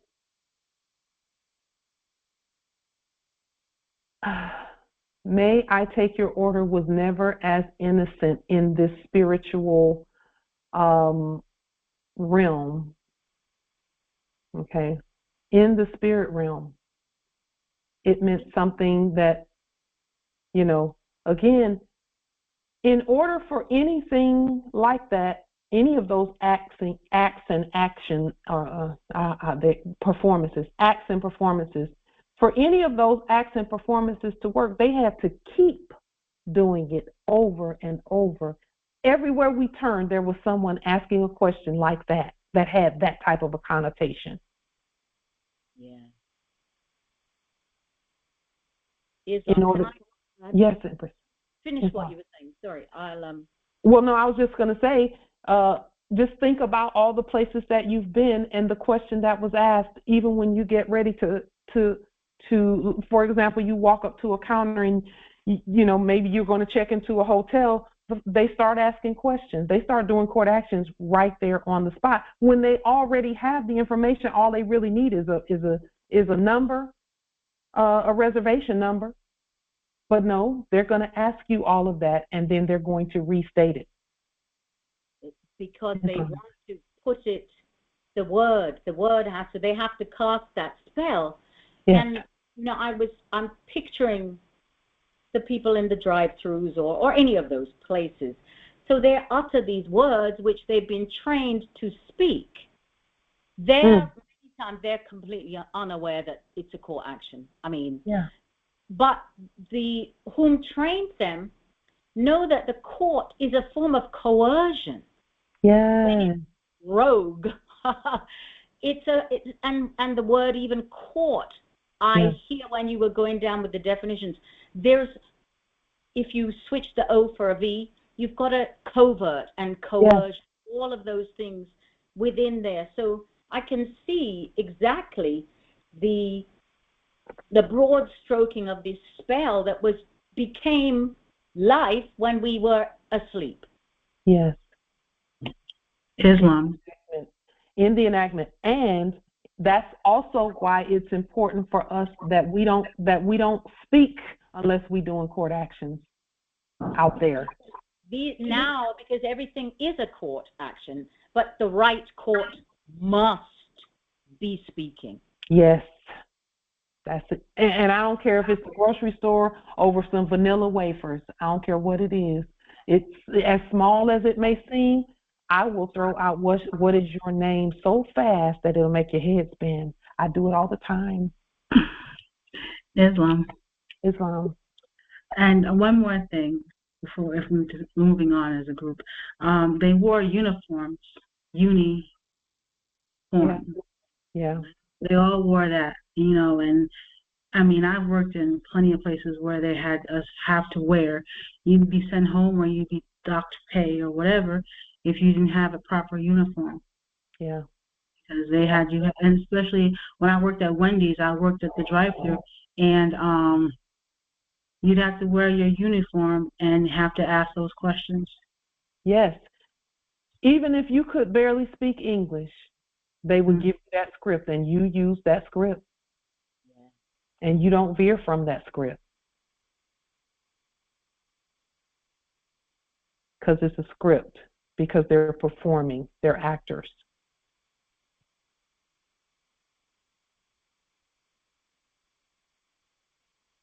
That's, you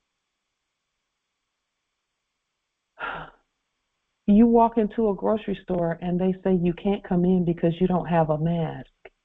Think about that, Morris. Think about that. When all we have to do is do a court action on them and start asking questions. I know one time I went into a tool store, a Harbor Freight, I think is the name of it, or something similar to that. I went into there in 2021. I think it was 2021. I went in there and they had two of them to follow me down the aisle because they was like, we got to stop her. She don't have on a mask. That's what they were trying to do. And I could hear them and I could see them following. And so I stopped and I started looking at what I came there for, because I didn't come there to put their mask on. I came there to shop. And because I needed something for us, for what we're doing. And the first one said, they started following me down the aisle going, ma'am, do you have a mask? Ma'am, do you have a mask? And I'm not anybody's ma'am. I'm not that ma'am. I'm a different ma'am. And so she said, and so the other one came, because I guess they figured if it's two of them, they won't get the business. But I'm gonna give you the business. The business is the court action. So I started to do the court action. What is your name? What is your name? And then one of the questions I asked, because she was like, well, I'll tell you my name, but you got to put a mask on, you know how they get, And the first thing out of my mouth is, are you a doctor? Either one of you. Are you doctors? Either one of you. That shut them down right there. Because they're minimum wage persons rather.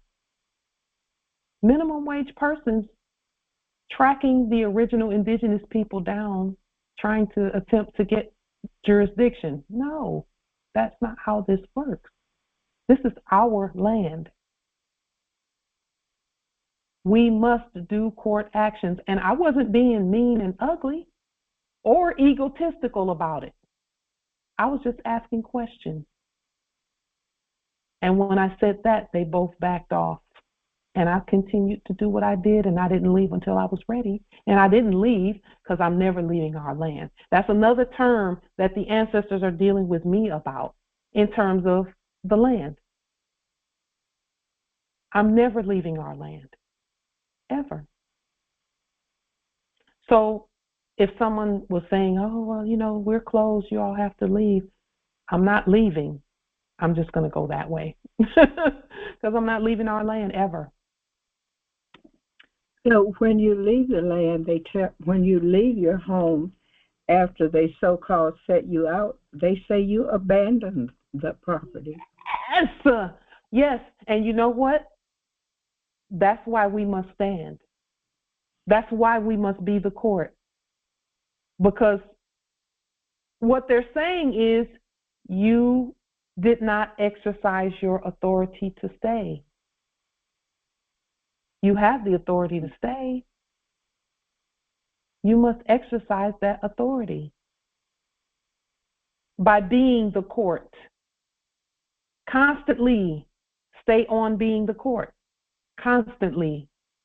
That's how you get over any of that stuff. That's how you get past it. I've done it. I'm telling you, I've done it on several occasions. All right now. Yeah. Be the court. Because if you think anyone else is a court besides you, you still got some growing to do. And I'm talking to everybody. If you think that anyone else is the law but you, then you sit on down and get some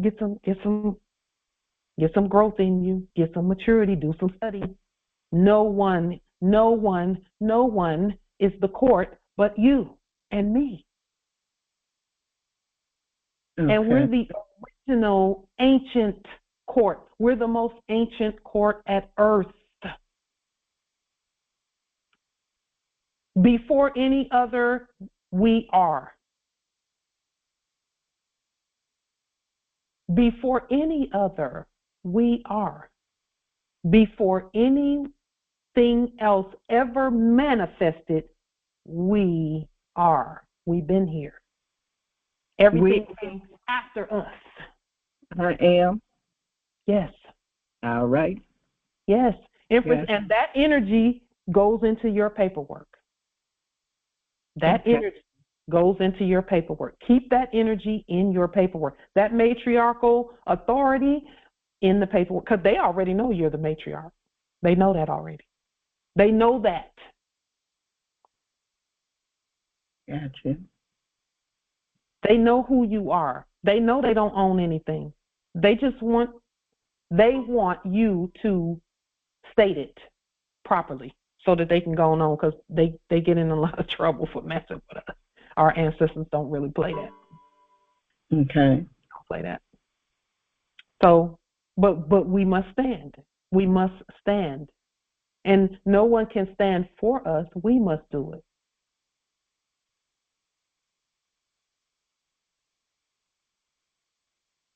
Empress, you have and it doesn't take a whole ton of paperwork. It just takes those three things and an affidavit.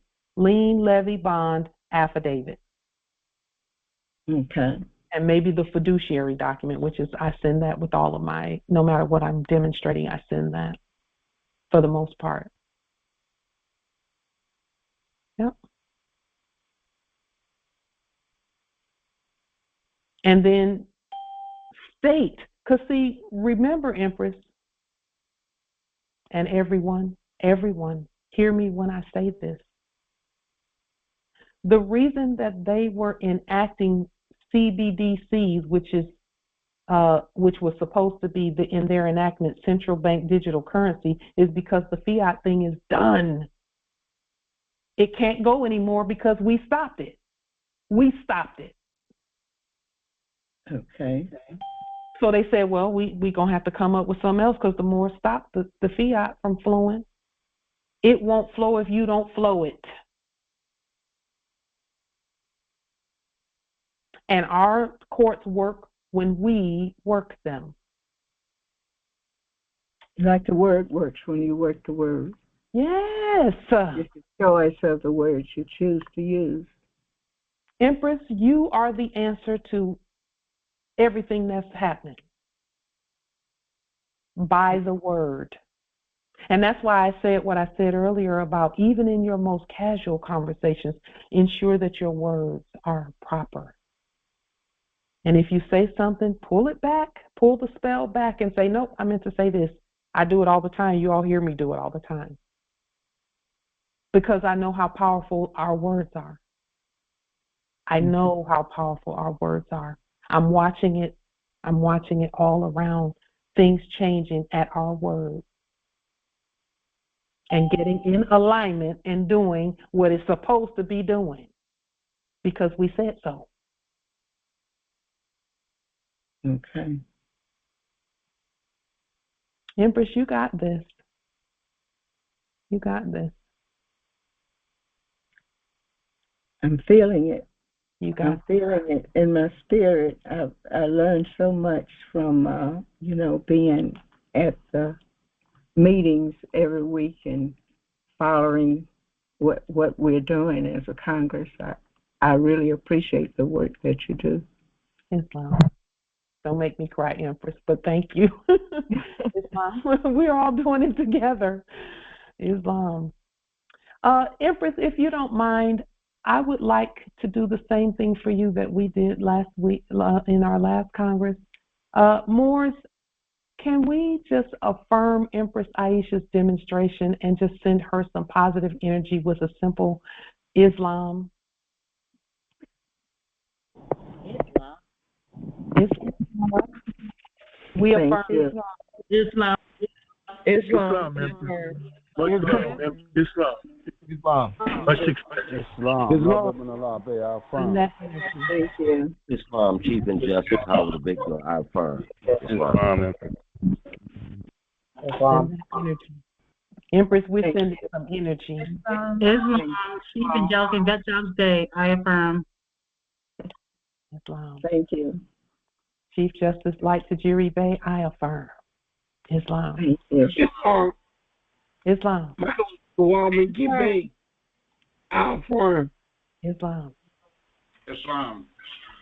All right. We affirm our matriarch, Islam. Amen. Islam. Peace and love, more. I affirm. All right. Thank you. Islam? Islam, Empress. Empress Aisha, you are an inspiration. Thank you. Islam. Thank you. Islam. All of you all are inspiration to me, too. Islam. And no Islam, brother, you want to say? You shall prosper. You want to say? Yes. Okay. Islam. So it's going to be okay to use the conference call, whatever conference numbers I have set up. It's okay to use that. Yes, Empress. And if you have a day and time in mind, if you'll tell us, we'll attend. Okay. Many of us that can attend will attend. I'll be letting you know that the date they set for me to go back to court is the 3rd of January. Okay. But I might could do theirs before that date. You should. I would encourage you to pick a date and do it before then and send it.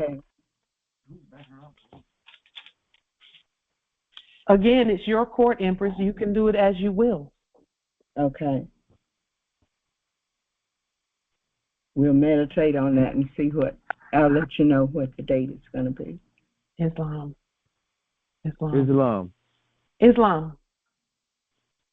I confirm for the Pharaoh ill in Virgin Land. Islam. Thank you, nobility. Listen, we've got this. It's just a matter of doing it, demonstrating it. Now's the time to demonstrate who we are. Now is as good a time as any. All right. We can't lose with the stuff we use, I'm telling you. That I know for sure. They were attempting to give their corpse, if I had accepted their corpse, 2 years in jail. 2 years in jail. And a $10,000 fine. Wow. And they were talking that trash in 2017. And then when we did the second demonstration, they couldn't hold us because of that. Because that's not who we are. See, if what they were saying was true, they could have held me there for 2 years.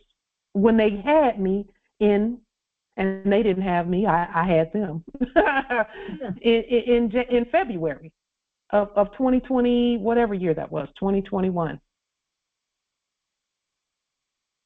But they couldn't keep us then. They couldn't. Even with supposed quote unquote outstanding war rants out there, they couldn't keep us in there because we kept doing court. We kept doing court 10 days straight, Empress. 10 days straight. We just kept doing court. Every time somebody comes to the door, we do a court action on them. I remember one time the head of the subject in the office of head of whatever brought an iPad to the thing, and he opened the door and he held up the iPad. He didn't come in. He just opened the door and held up the iPad so another guy could see. What is your name? What is your name? Court actions all day, every day. Period. And they answered. When I said, what is your name? They answered with names. Wow. They always do. Yeah, they always do for the most part. There was a couple that didn't want to say their name, or they were ma'am. This is court. This is court. Everywhere is court, without fail. Even in the seemingly quote unquote nicest situations, I'll still do a nice court action with a smile. Oh, what's your name? Just, seemingly nicely, but because you know what? Even no matter who they are, that thing can go left in a heartbeat. 1 minute you're speaking nicely, next minute they're trying to call policy enforcers, or actors acting as policy enforcers, rather. Mm-hmm. So that's why we don't even bother with it. We just go ahead and do the court action. What is your name? Okay. Well, let me ask you a couple of questions. And it can be questions about anything, about the product. It can be whatever. We still gonna ask the question. Mm-hmm. So when I initially addressed the doing the liens, I'm doing it on the cooperation itself, or on the names of the people that are acting? So this is how we do the liens. And and thank you for that question, Empress. So when you're liening, it would be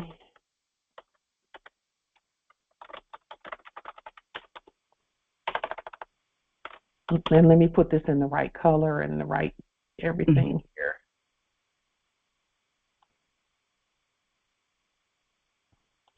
See, liens are speaking to the ones that are dead, attempting to pretend to be the living. Okay. Okay. Because there's two. They even have had a corporate cover over them, and it's doing business as. And then when we do it, we put that in brackets, in a casket, because that's what that is. And then once we've liened them and we are doing other things like speaking to subjects in the office of, then that looks differently. The subject in the office of looks like this. Whoops, wait a minute, let me go back up here.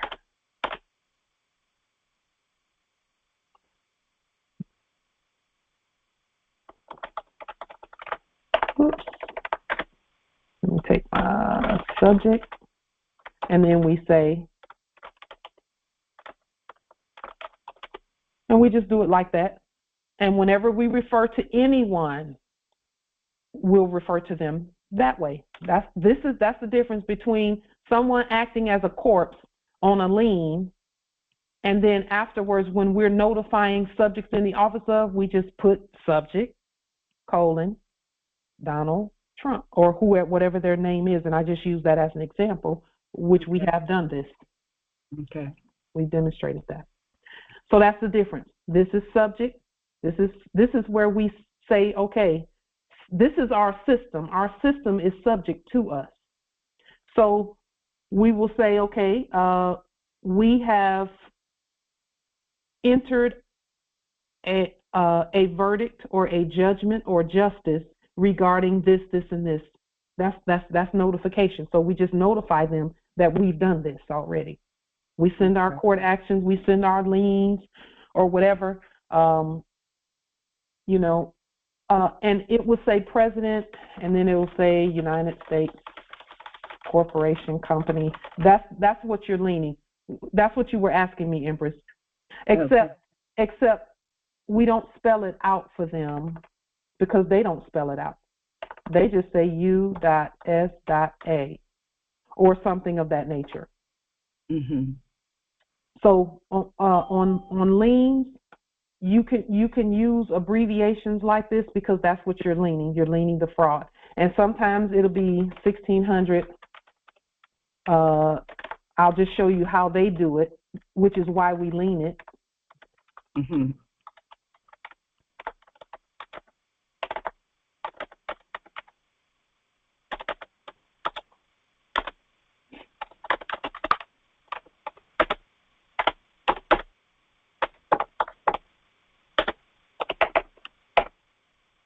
That's what lien, something that needs to be liened looks like that. Okay. So those who sent something saying that their corpse has to appear in court, when you lien them and have it look like this. And then once you've done that and you're sending out notification that they've been liened, then you do it like this. Office. Oops. I'll show you how to. Let me just. This is going to be.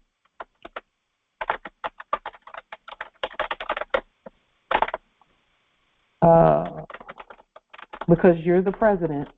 Oops.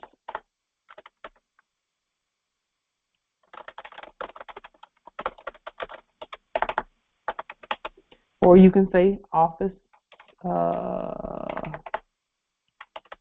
for the president for the United States, because that's our office and we know that. And then we say 1600 Pennsylvania Avenue, and we spell out Avenue, and we spell out North, North. This is to notify.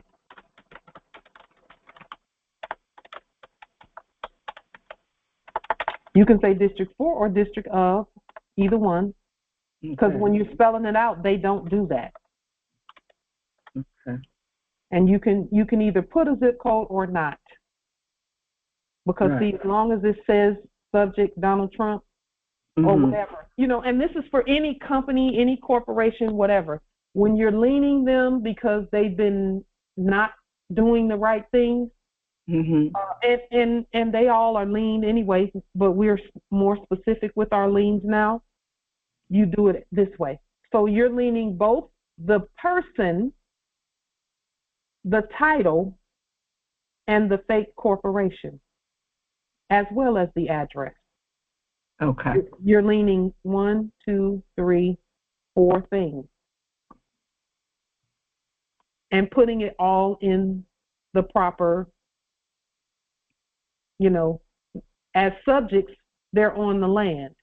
This is on the land, and that's a subject in the office of, or previously in the office of. But see, after, so this is how we speak to our system. Okay. Okay. Thank you. You're welcome. Any other questions about the difference between on a lien Islam and then speaking to our offices? Islam. The only thing that I would add to this is I also go the extra step. The former employer ID number, since I'm going to restate it, I want that dead as well, even though it's already included, by reference or just by association, instrumentality thereof. And that's one of the instrumentalities or derivatives thereof of that former office. So, we also definitely want to include the EIN number so that when you restate it, it doesn't have a dash in it. Islam. Yep. And see, when we do it this way right here, we also say all agents, principals,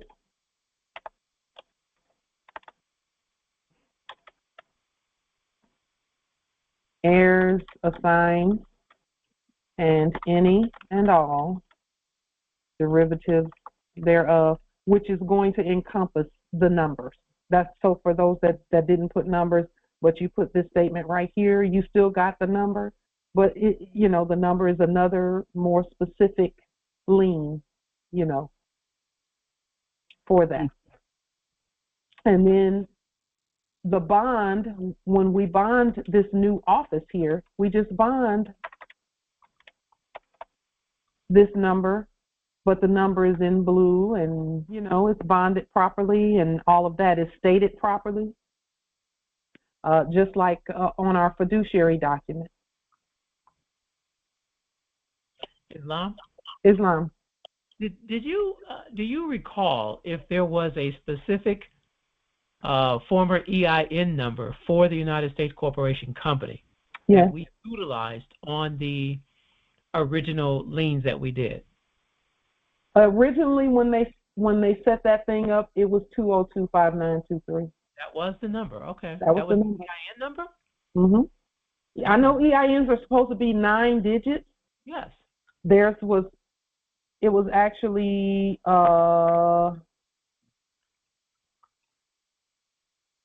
was that.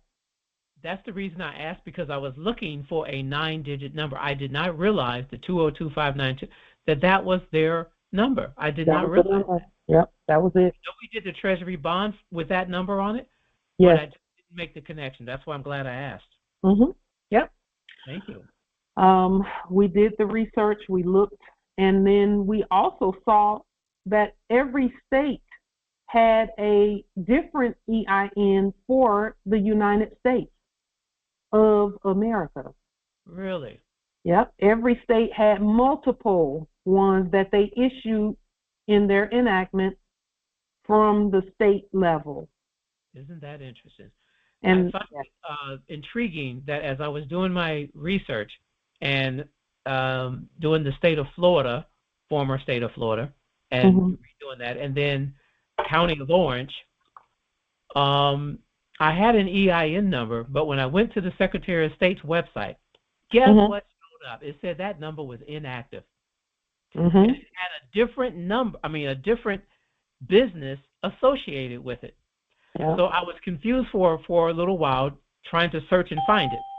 So I reached out to the comptroller's office and I said, listen, for internal revenue purposes, I really need to know. I will to know. I didn't say that, but you know. You get my Thank meaning. you for correcting. That was my intention. And I had them give me the EIN. So she wrote me back. She said, I need you to put your request in writing.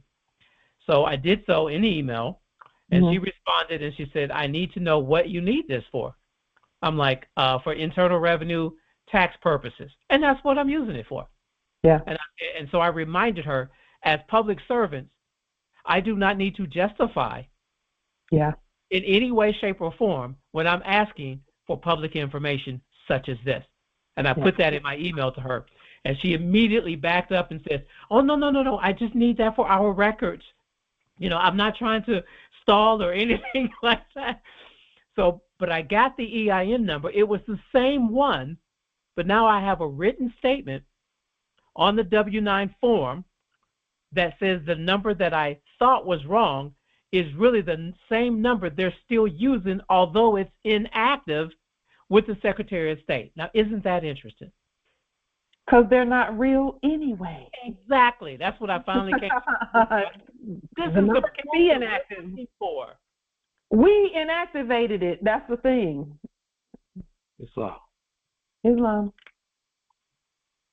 In a attempt to obtain the same kind of number for the de facto city government, found a number and wasn't particularly satisfied with that, so I called the de facto government, and I went through a few little channels to get the number that I was attempting to get, and it came back the same number that I found online. Well, a further research on that number to see what it's really linked to, it's actually the Department of Recreation. And I'm like, what are they hiding? Yeah. So I'm seeking to find the correct number. So that's good research. And generally, we just pick one, and all agents, principals, heirs, assigns, and any derivatives thereof. So that's going to reach out and grab all the other ones. That's called the long arm of the law. Islam.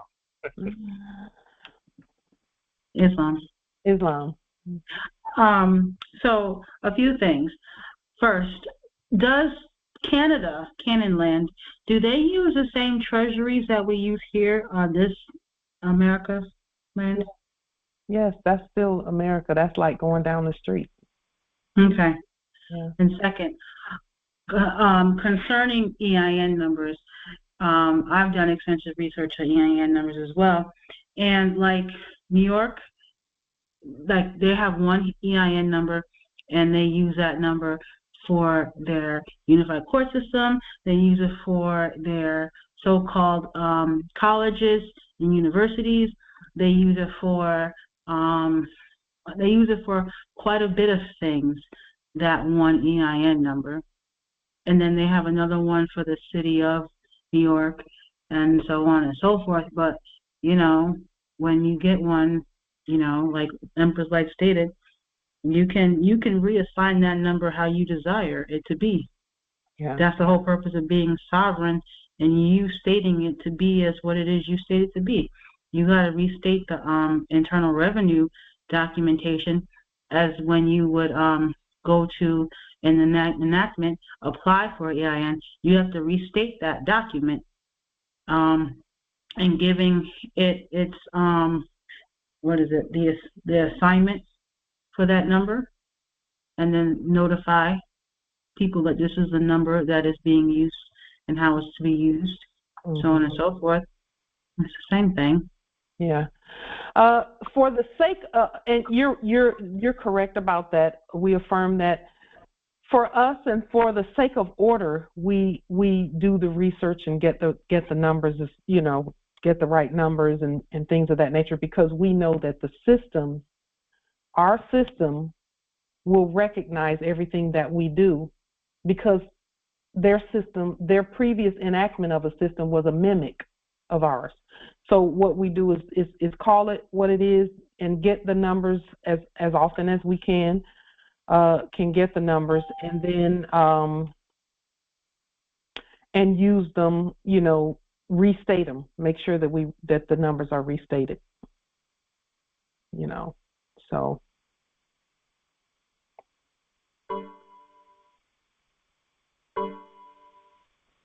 Islam.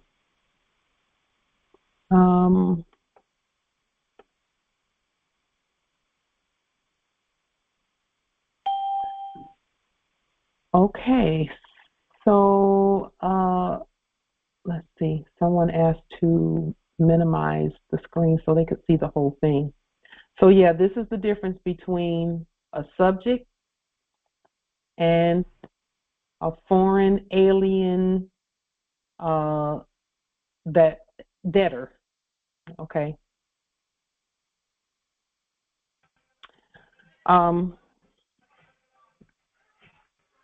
This is going to be important as we move forward. This is going to be important so that we all are aware of exactly who we're speaking to. Once the lien is done, then they automatically become this, automatically. So even when you start to send the liens out for notification, it's already done. They're already subjects, under your authority, basically, and under your protection, actually. Because, see, I'll say this about them. Even this one on the screen here, the subject, Donald Trump, sometimes you'll hear our Grand Sheikh Tajiri Bey saying, that he was trying to do the right things. This Donald Trump, the subject, he was trying to do the right things. It is our responsibility and obligation to remove the corporate covering off of his head so he can continue to be subject and do what's best for the subjects on the land. Now, he doesn't, no one governs our subjects but us. However, there are some things that they do, subjects do, and things that they look at as they come out of the funny mirror, And so this one right here, much of what he was doing was in service to the Moors, was in service to us. In fact, everything he was doing was in service to us. No one is doing anything that's not a service to us. Okay?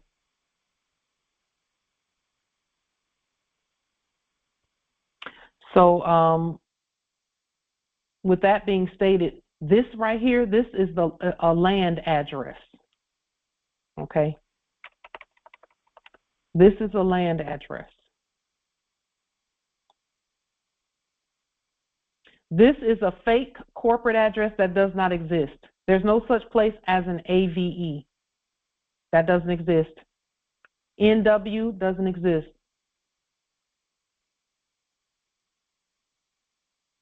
D.C. doesn't exist. No such place on the land exists. This exists because we said it does. Are there any other questions, comments, wisdom? An example of what Noble Phoenix, what is it that I should that you're requesting regarding an example? You made mention Donald Trump was doing, just about a lot of things for we the Moors. Mm-hmm. So I'm just asking for a couple or one or two specific. Oh, okay, sure. So the first thing that one of the many things that he's done is give the subjects hope that there's a reason to be on this land. He gave them hope. And they've been waiting for us to do what we've already done, which is stand and be who we are. Another thing that he did was he acknowledged the original indigenous people. He mentioned that the original Americans, he made some statements about the original Americans who were here before they got here. So he has done some things to assist us, not assist us, but in service to us. Because, see, no one can really assist us. We do everything ourselves. Islam. And also, greetings, everyone. Also, he made a statement in regards to acknowledging us again, in regards to saying the Indians that are saying they're Indians, he never seen them look like that before. Right. Right, I remember that testimony. The Indians look like that before. Yeah. He said, they don't look like Indians to me. And he was speaking to some ones who were attempting to hypothecate that identity. Indeed. Islam, what are your thoughts when he restated and did the second proclamation of independence, Declaration of Independence, restating that? That was done in 2016 or was it 2020? He did. I can't remember. It was around 2018 or somewhere around there. I believe it was 18 or 19. It might have even been closer to 2020. Yeah. I remember that, and I remember it causing some things to come, some information to come to my consciousness. Mm-hmm. Regarding that. So my thoughts on that is, again, he was giving the subjects hope that the Moors are waking up. That's signaling. Some call it virtue signaling, some call it signaling, where he's saying this is going to be good because the Moors are awake. He knows about the Republic. Mm-hmm. And that's what he was talking about in his enactments. And so, I was going to say, if I'm not mistaken, the Republic was supposed to stand side by side with the Empire. Nope. No? Or no? Ew. Okay. So, the reason why I said that is because we've all been, what's the word for it? Trained. Okay, that's the only word I can use. When you hear that pledge of allegiance, which I don't do and I haven't done since I was 5 years old, but it was always two nations, was it indivisible? You know what I'm saying. I don't remember the whole dang pledge, but, it was supposed to be two nations, and then the representation of that being on the dollar bill with the Great Seal and their corporate seal on that dollar bill, indicating two empires. That's where I'm getting that idea from. Okay. So help me out with that. So that actually the bird that's on the right, the eagle that's on the right, and the pyramid that's on the left are both ours. We don't have anyone beside us. They're all under our authority. That's. Well, I understand that we never said to them, while we're asleep, you stand side by side with us. We never said that. Yeah. No, it was for them to govern themselves. No. Their colony? No? No. It was a group for commerce purposes? It was a group of actors. Uh-huh. Like a Broadway play, it was a group of actors who were going to act out what governing looks like, but they had to do it according to their nature. And because they were actors, that's where all of the fraud and all of that came in. It was we listen, when they came here, we said, okay, y'all come here and act this out so that when the heirs wake up, they'll know how to do things. Mm-hmm. Come here and we're gonna act. Where did they come in at? Ellis Island? Island, yeah, yeah. Okay. Do you know what's on Ellis Island? That Statue of Liberty? It was an insane asylum. Oh, that's right. I totally forgot about that. So we told them, when you come over here, act like you're us. Act like you're the head of everything. That's what we told them. And we told them to print some monopoly money.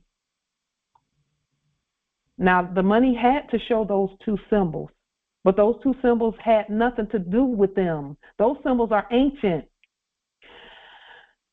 The bird on the left, there's an eagle, and then there's a bald eagle. Mm-hmm.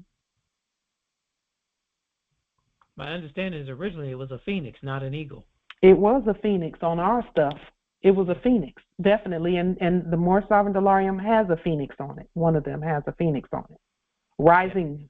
Yeah, yes, and so they just took again, actors acting.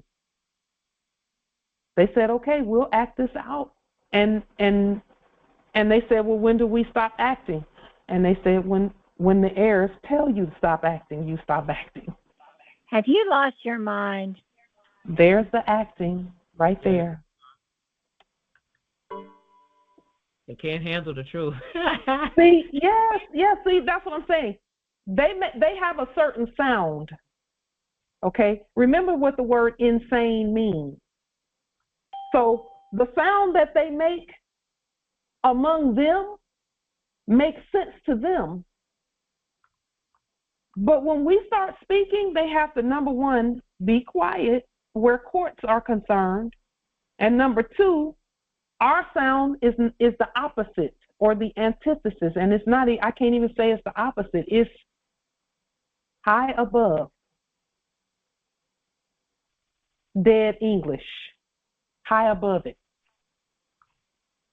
So you are crazy and you're hate. And so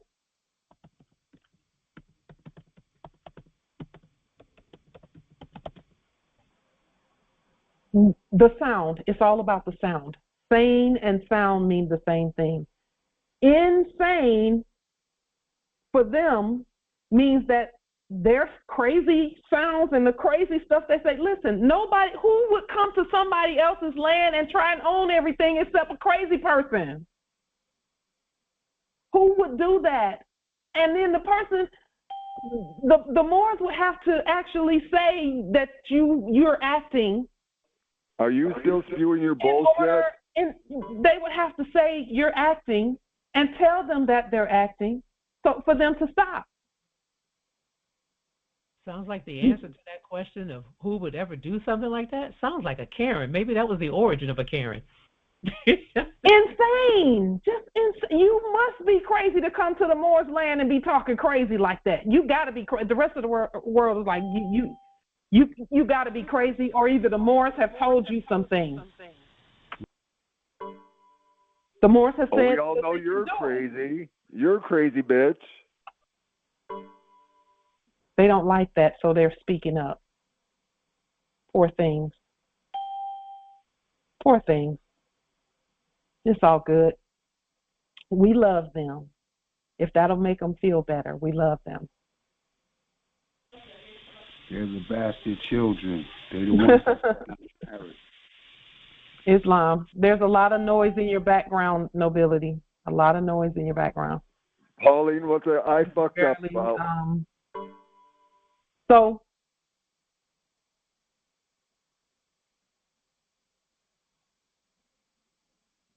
that answers my question. Yeah, indeed.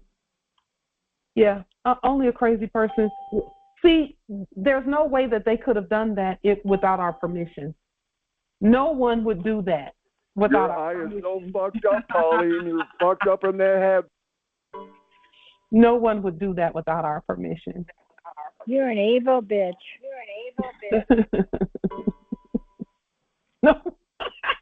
No one would do that without our permission.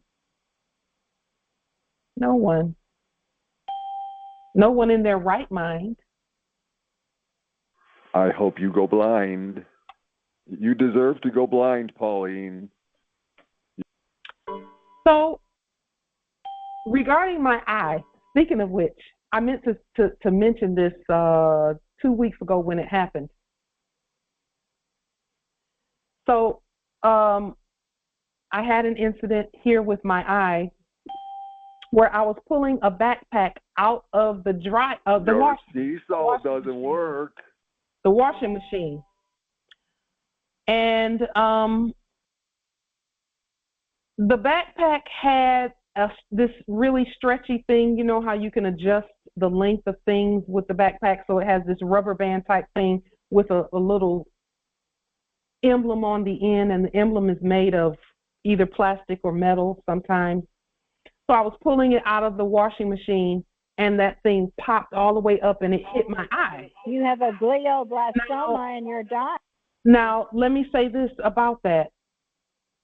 When it happened, I haven't felt that much pain in many years, right? And I was like, ancestors, what did I do to deserve that? They said, just, you didn't do anything to deserve it. Just watch what we're going to show you. Let me tell y'all what happened. My eye, as hard as that thing came up from the bottom of the washer, because it was caught on something at the bottom, and it came up and popped me in my eye. As hard as it popped me in my eye should have been this big. It didn't swell up, though.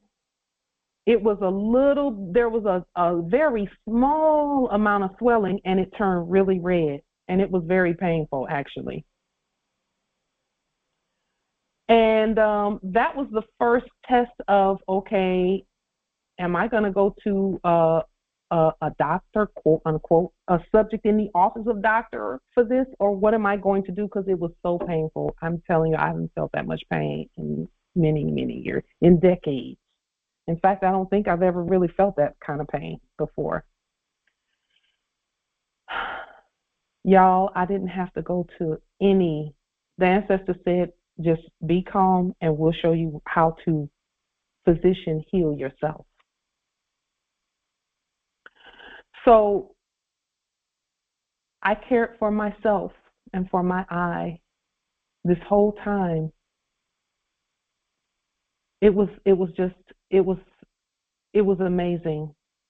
The sea salt that I have in my that we go and get the water and we boil it down so that the sea salt is there.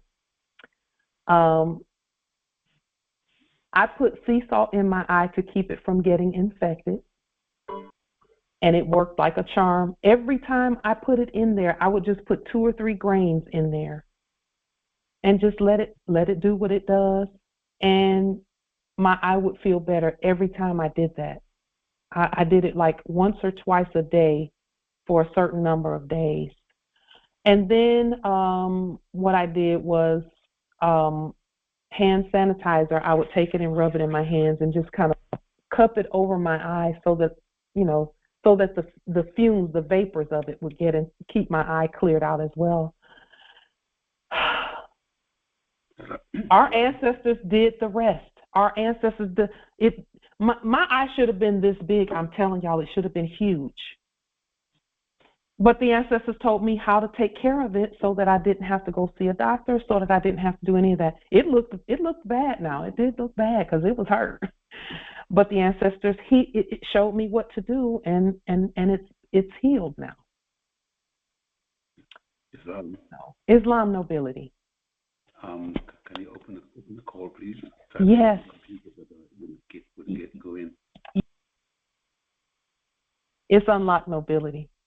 So anyway, I just wanted to share that with you in case you were wondering about my eye, and I wasn't going to stop turning my camera on just because of that. I wasn't going to stop. I wasn't going to take a break from Congress because my eye was hurting. I had to adjust the lights because because the light would hurt the eye, but it's better now, so I can put the lights the way that they should be, Our ancestors know what they're doing with us.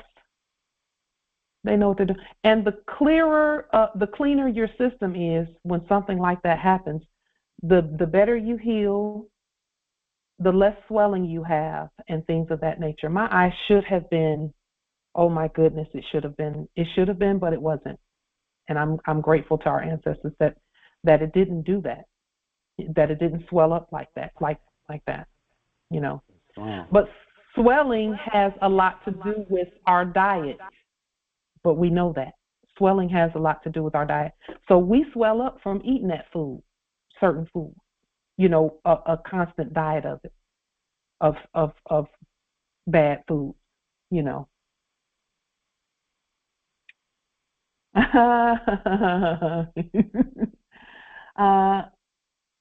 Yes, yeah, thank you, Empress Minerva, and thank you, Noble Phoenix. So it, you know, it is someone said that, you know, I could have worn an eye patch and they still would have been okay with it. I was determined not to do any of that. I just did what the ancestors told me.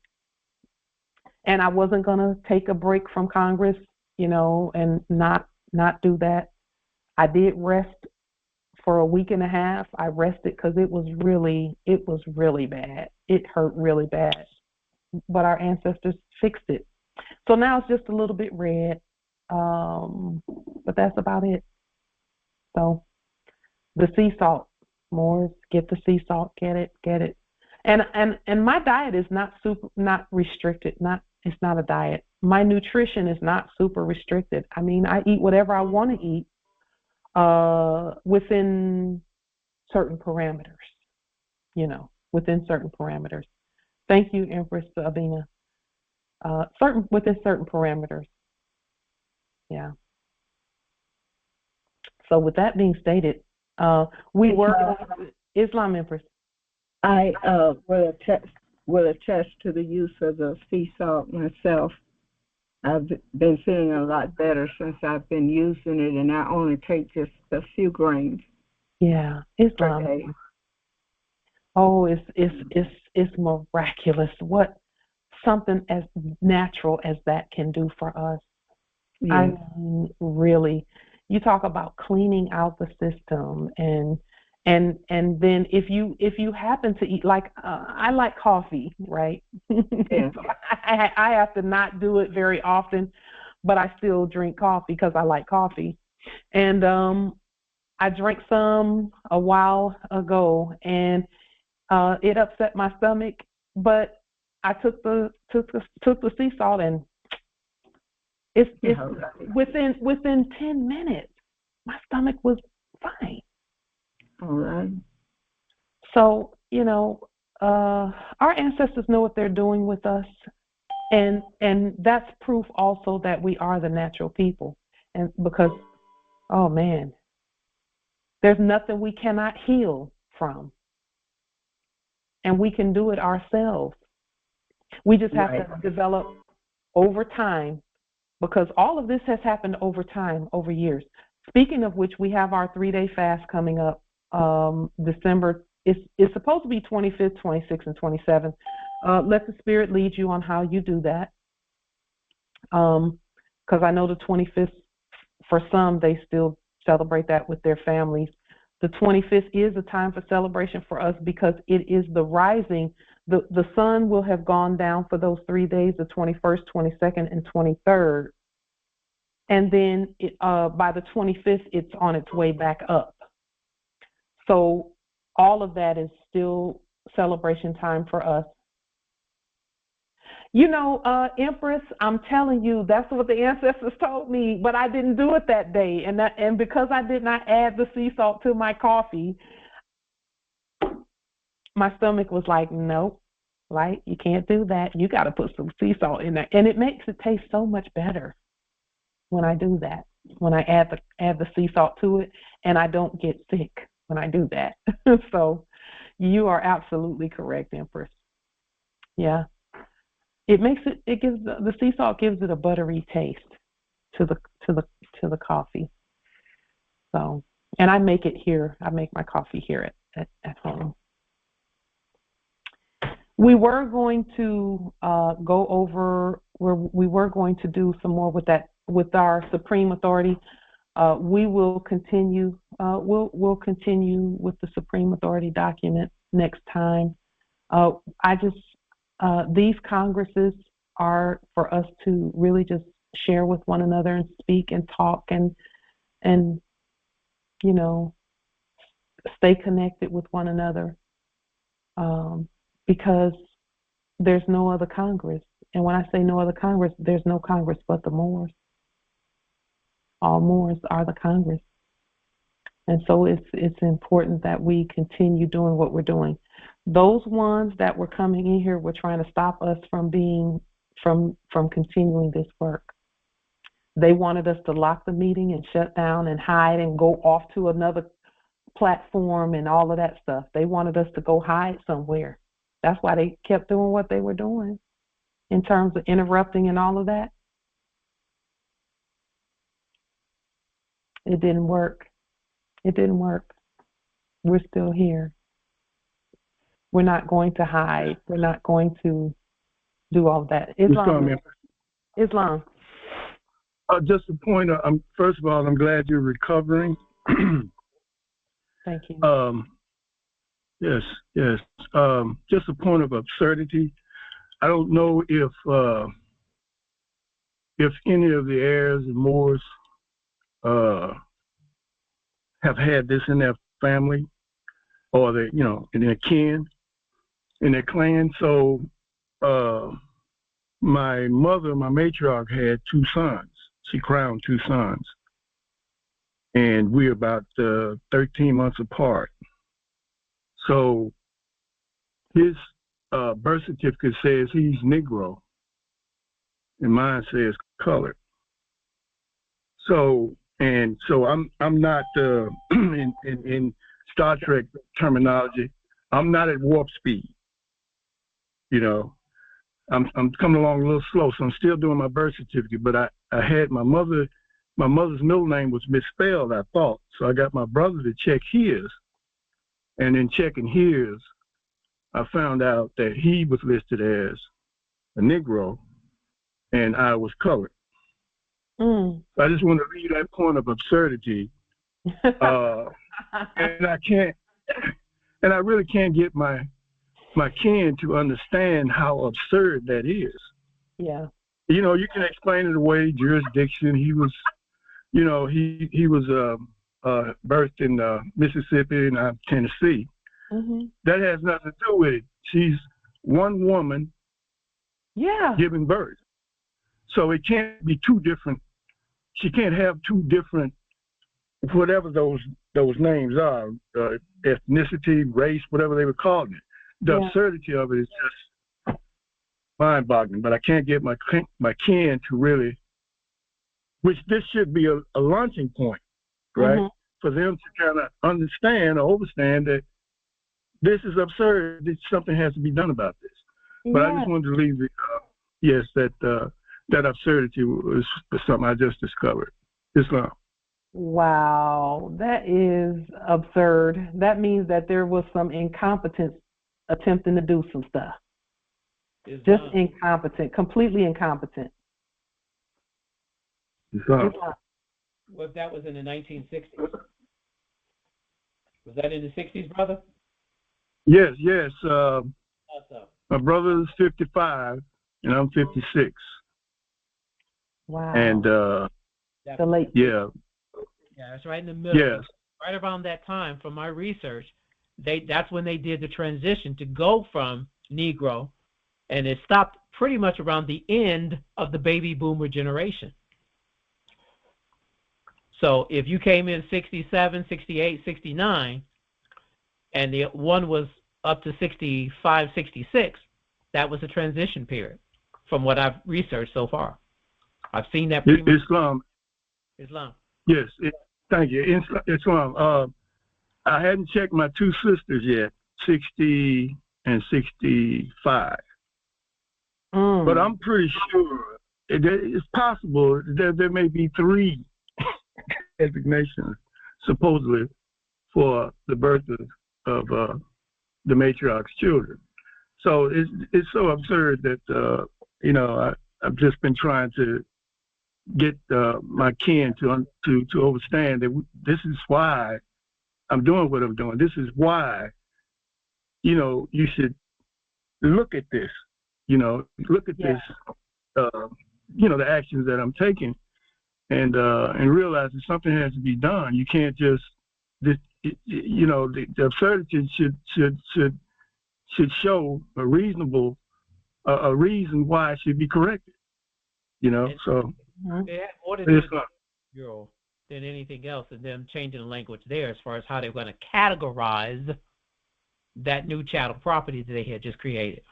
Light, in your case, because you and I are from the same state, and we're 3 years apart. Yes, I know this. You remember you're from Detroit, me from Detroit. What does yours show? Does yours show Negro, or does it show something else? It doesn't show any color or any of that. It doesn't show any of that. Nothing. I don't think so. Because I looked for it. Let me just. I'm gonna pull it up. Certificate of live birth, not the birth record. But I don't think Detroit issues anything but the certificate of live birth. Right. And that's still fraud. Because it's still fraud. Yeah, it doesn't. It's a certificate of live birth, or it was a certificate of live birth before we banished it. But it didn't say. Wow, interesting. All of myself and all my siblings being born in Michigan, they all show Negro, but my grandmother and my mother, who was born in South Carolina in the 1930s, hers showed Negro, but her mother, originally back in the 1800s when she was born, had Indian on it. Really? Yeah, and then around the 1910s or 20s, it changed over on the Census Bureau to Negro. Oh. So how do you change from generation to generation? It's the same person you've counted in the household, and then all of a sudden, in the 20s or the 10s, you're no longer what you were and what your ancestors were, but all of a sudden now you've been recategorized. And that's all they've done. Well, and it's, none of it is competent, so, Where's all those government fleet vehicles you were getting, Pauline? Where's the government fleet vehicles? So. That whole bunch of government fleet vehicles.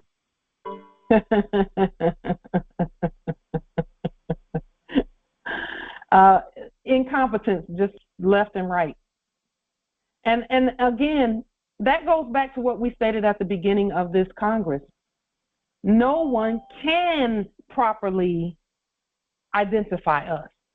We must do it. So for someone that's claiming to go to that you never talk about that. For it to be some fake court claiming to, when you look at, for example, they may have something that says Pauline. They may have something that says this. But their Pauline Ritchie, theirs, the dead one, okay, let's put that where it's supposed to be. And Empress Aisha, this is what I'm stating about them supposedly summoning someone to come. Theirs is first and foremost dead, so they're trying to do probate things. They're trying to minister in the state of a dead person by calling you there. That's why they want you to appear so they can take the house. Okay. Because they're trying to administer the estate of a dead person. Okay. Because their corpse is dead, but you're alive. You're living. That's why we don't go. But we do state properly. We call them to court and state who we are. Proper identification of the parties is going to just obliterate anything that they're saying. Okay, so I have to identify myself as a living person. As a living individual. No, not an individual, not a person. You're the state. Okay. You are the state, and the person is your person. It belongs to you. Okay. Not their person, your person that you created. And that's why the fiduciary document is so important. Okay. Because it actually creates our person. Okay. So they're trying to minister some estate of a dead person. So what we did was we called that thing into court and sent it on to the grave. We did a court action on Pauline Ritchie. Okay. And then we put the living Pauline Ritchie in place of that corpse that was running around trying to be us. Okay, so then I need to lean the all caps that they created. Yes. That's all. Those are the only ones we've been leaning. Okay. Absolutely, yes. We did a court action, and I was going to show you the meaning of colored by common usage in America. By common usage does not mean that that's the definition. They're saying everybody says this in America, so I guess this must be true. So we're going to put it in this dictionary because this is what everybody says by common usage in America.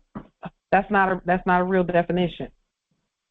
It says, but where a state constitution provided for separate schools, the term was held to be limited to the Caucasian race and the term colored races to embrace all other races. So this is, let me just say this. This is an enactment of the Moors. We're the heads of everything, and everyone else is subject. Okay? Mm-hmm. Everyone else is subject. This is what they were enacting.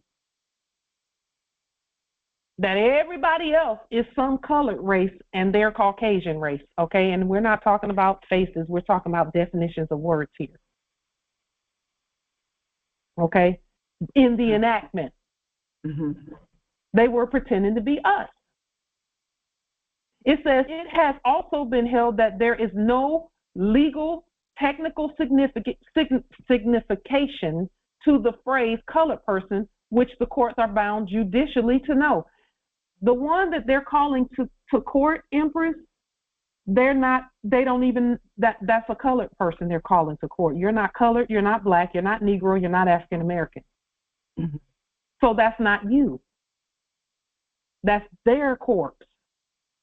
And that's why we go ahead and state who we really are as rebuttal to that mess, to the madness, to the colors, to the crayon stuff. See, that's the thing. That's misidentification. That's not proper identification of the parties. It's not proper. It's not lawful or legal identification. That's not even legally correct. Because theirs is black, and you're not black. So just how would I have to use my Moorish documents to identify me, all of those pages, or I can just write it out? You can make a copy of your Moorish ID. Okay. Make a copy of your Moorish ID as rebuttal, not answering to, and they don't have jurisdiction, as proper rebuttal from the court. The court says that this is who you are. Okay. You see? Good. And that's for every Moor to know that that their corpses are all black, dead, colored, Negro, African American corpses. They don't have a bloodline. They're not heritable. They can't inherit anything. They can't own land. And Empress, they can't own a house either. That's why all of that is going on. It's because they're saying, hey, wait a minute, somebody black owns a house here. They can't own homes. Blacks can't own homes because they can't. Mm-hmm. It's a status. It's not a color. It's a status. Okay. And the dictionary is the proof. Islam. Empress. Islam. Riley Bay here.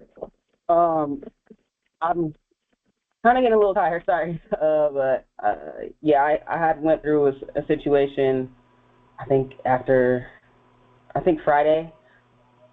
Here I was woken up, and they were demanding that I sign release for probation because they had wanted to like look at how my charges were and were required or something. Not your charges.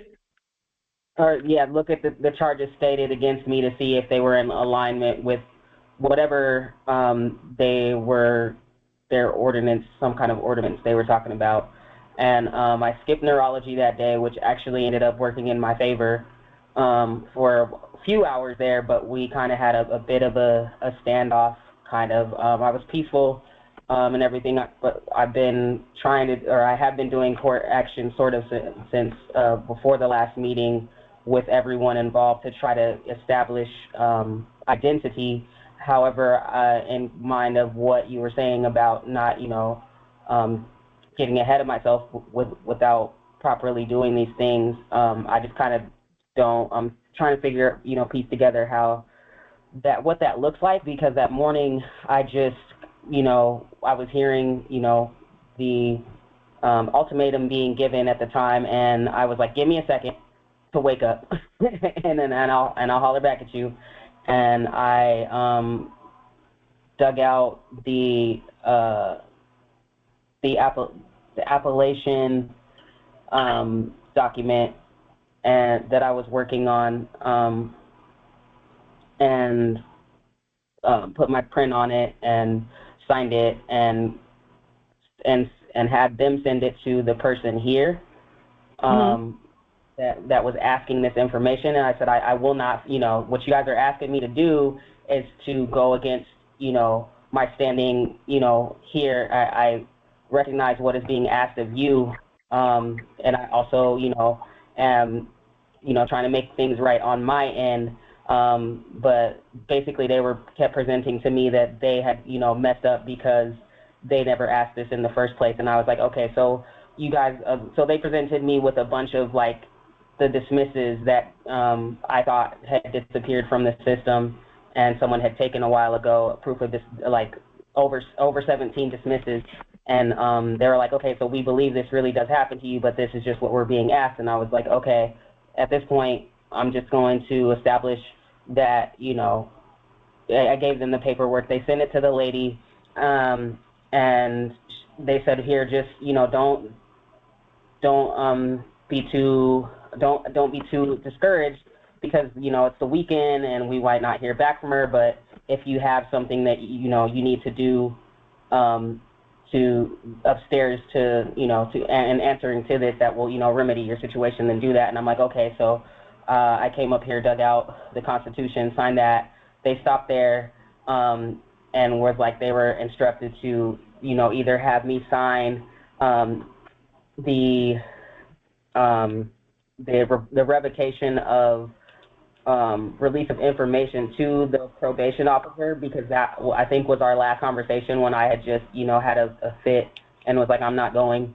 And then they hit me up the next day and was like, yeah, she asked about this, that, and the other. And I was like, no, like, she's probing too much and asking about my neurology, and there's no way, like, I want you guys, them in, my head like that. Like, it's working for me. And every time that I meet with this new lady, it's never anything positive. Okay. So in order to, for the sake of brevity, what is the issue? So I put in, I sent the appellation, which was ignored.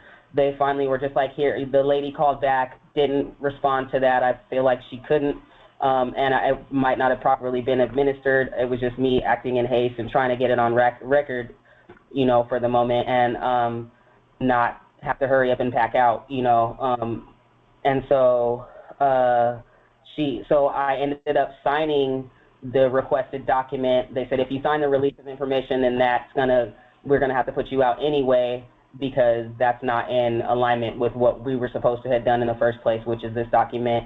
And so they're like, yeah, we're supportive of what you're doing or whatever, but just, to say you got to sign this. So I looked at it and I was like, okay, fine. I signed it in red, saw that there was a representative space.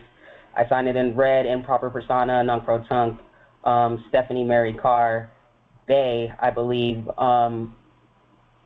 and then under as representative, I put my living thumbprint, and then under as representative, I put Sir Riley Afeni Shakur Bey, and then sent that. So they said, okay, you're good there, but they were waiting to hear back from the lady acting in the Office of Probation, and so she responded to me via email a while ago that I had sent about the UA situation, because I thought that I had missed one once they changed this protocol to frontal lobe.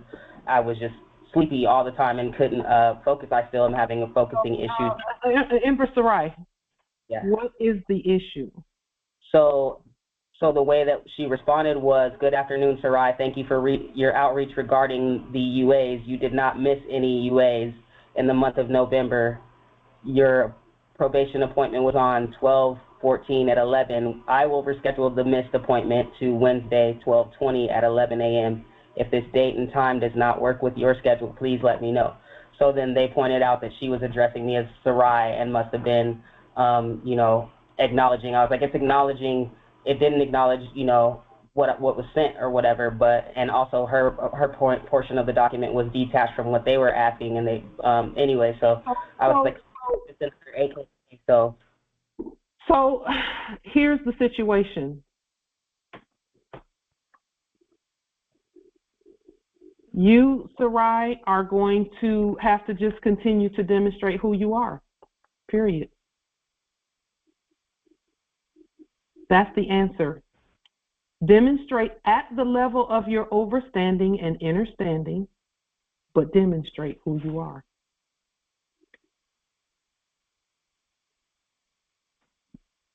And you're doing that.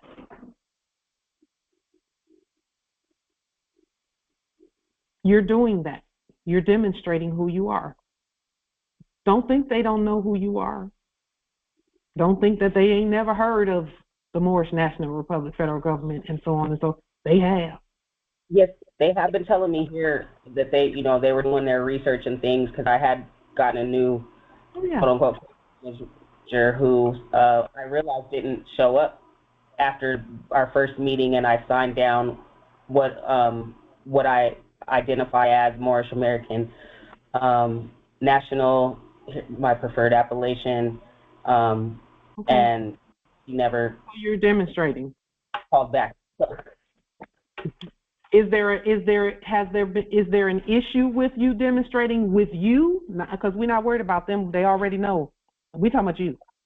I just, after being tortured for several years, and Empress Sarai, the question is this. The question is this. They isolate me and shoot me up with Empress Sarai. So again, demonstrating at the level of your overstanding is how you free yourself from that. It sounds like this, let me tell you what I'm hearing.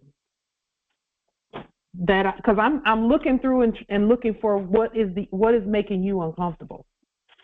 This is what I'm hearing.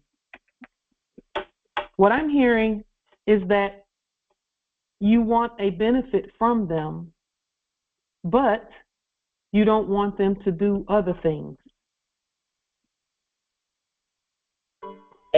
You want a place to stay, but you don't want them to shoot you up and give you medications and so on and so forth. That's what I'm hearing. Am I hearing that correctly? It's a matter of safely transitioning without being, exposed at the level that I have been to these tactics. So then you have to demonstrate that, because see, we already know what happens when you don't demonstrate. They keep moving, they keep going, and they keep becoming more invasive and all of that. We know that.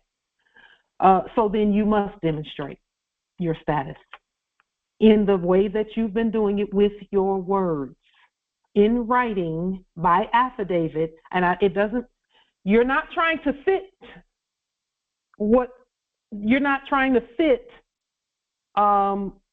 jumping through a whole bunch of hoops. You're not trying to fit that. What you're doing is using the law, and you are going to have to to look at whatever codes and statutes. See, what they're doing is being done by code or statute, and it's an enactment. So whenever there's something that comes about that, let's say they say, okay, well, you have to take these 5 shots. Then you say, well, before I do anything, what is the code, statute, or law that says I have to do that? No, they just attacked me. Give it to me in writing. Give it to me in writing. Well, you can write them an affidavit that says any further whatever has to be in writing. What's wrong with them communicating in writing? What's wrong with that? They're supposed to be communicating in writing. And you are too, actually.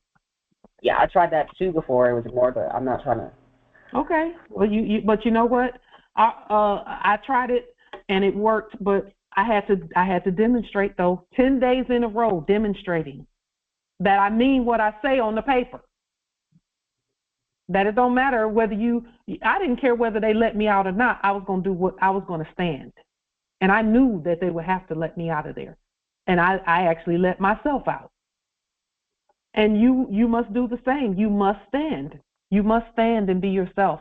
And if they offer a benefit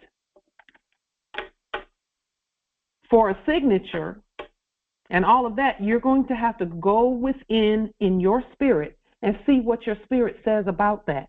Before you do anything, check with your spirit first. Because see, you can spend all day talking about what they did and what they did and what they did, but they can't do anything without your permission, and that's the real. That's real. Everyone involved. I'm just struggling with how to properly notify if email is sufficient, and if I don't know, like I'm still not sure about the process, the post office. So like for now, until I get that, okay. like. So you're going to have to make that a priority to study that 8-minute video that we put out there about that process. You're going to have to make your freedom your priority. We've already made it ours. We support you. But now it's your turn. And that's not a one-time shot. You have to do that every day. Your freedom is yours to take. Every day, all day, studying, reading, get the rest you need, and then wake back up and study and write your affidavits and things like that. That is the priority. The process is an 8-minute process. It's on video, so you can run that video back, over and over until you get that process. That's the mailing process. Email is fine, but it's better when you attach an affidavit to the email. Or if you're going to do emails, do them as court actions. Those are things that we repeat, and we're going to keep repeating them. Court actions. If you write it on toilet tissue, write a court action. It must be court action. It must be for all of us. So as far as publishing, I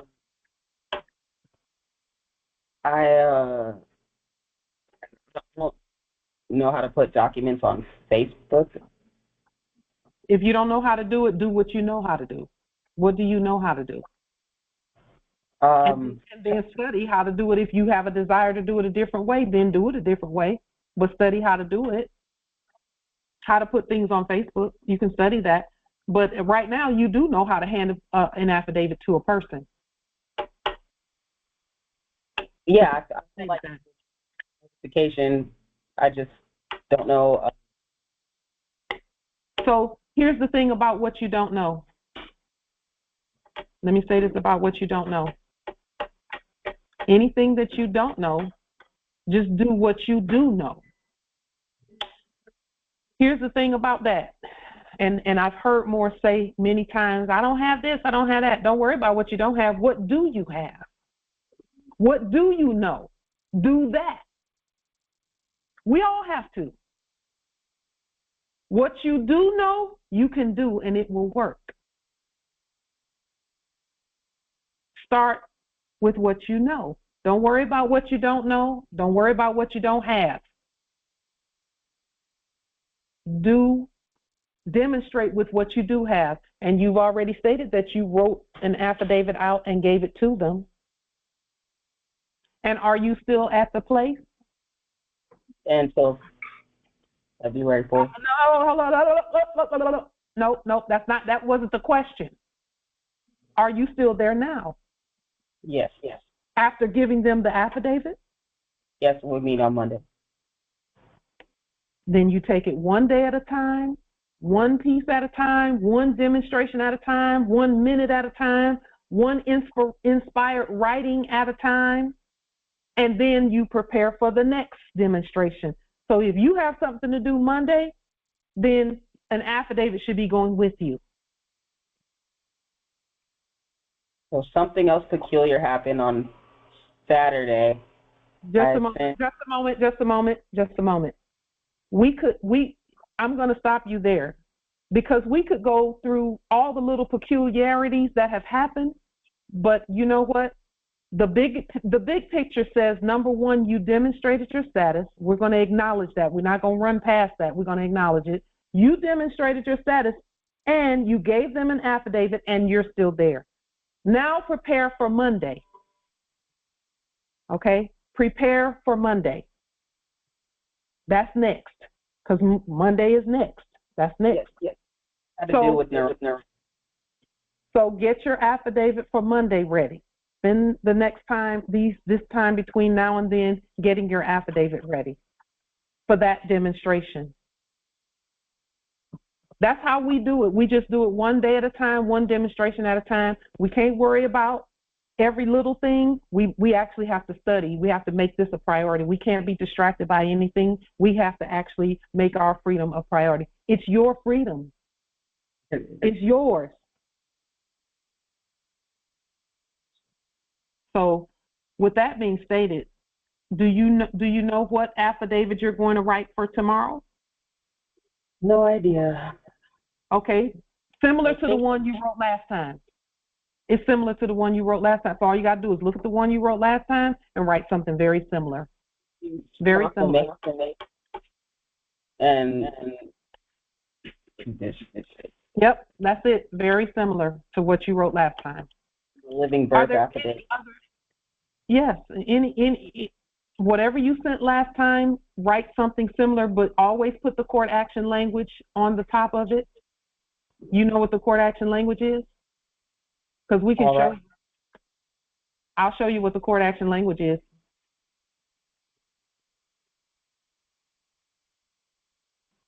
It's this information right here on the screen.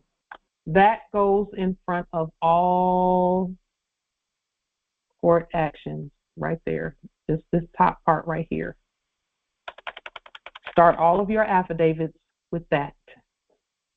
And listen, even if you write an affidavit with just this and one or two other sentences and you autograph it, that's an affidavit about you're not Negro, black, colored, or African American, and then go on and demonstrate who you are, and then you go from there, because that's how we do it. That's how all of us do it. We start with the basics. This is not, we don't have to overcomplicate any of this stuff. All we have to do is do it. Start. Always demonstrate at the level of your understanding. Don't worry about what you don't have. Don't worry about what you don't know. Demonstrate that. So I started a response to the Colorado court / probation, which I've got the seal that I turned red and blue. Okay. But it does have a... Let me just say this. However you demonstrate it, because see, what you're doing is you're demonstrating according to what's in your spirit. You're writing from your heart, not your head, your heart. And however you do it is going to be right. Why? Because you're writing from your heart. The spirit is telling you what to do and you're doing it. So it doesn't even have to be exactly the way someone else might do it. However, it must be done. Whatever the ancestors tell you to do, do it. And if I make a suggestion. Hold on just a moment. The ancestors will tell you how to do it, and you will do it. And it will be, all will be well with you. the same way it was with all of us. It's no different for you than it is for us. It's no different for you than it is for us. Because you know what? You know, there may have been some neurological thing, and we're not minimizing that, but what we are saying is we had some neurological stuff too, because we were asleep and didn't know who we were. Same thing. Same thing. Something was not right with us up here until we woke up and said, okay, we know who we are. And then we took it one step at a time, just like you're doing. So you're doing everything right. Don't worry about it. Just do it. It must be done. You can't wait. You must do it now. Islam. Empress Angel, Islam. Just one quick suggestion. When you write your affidavit, pen it, I like to state, I affirm that you use the Congress that we had, that we affirmed your release. You can state that all Moors affirm your affidavit, and you can say in perpetuity all Moors affirm, and then just state the time in which we affirm your release on the previous Congress, so you continue to perpetually have the affirmation of the people, the gods around you, ancestors around you. Islam. So let me just say this about that too. If you think that those people that you're dealing with didn't hear that Congress and didn't hear that and didn't know it, that's why they came the next day to get a contract.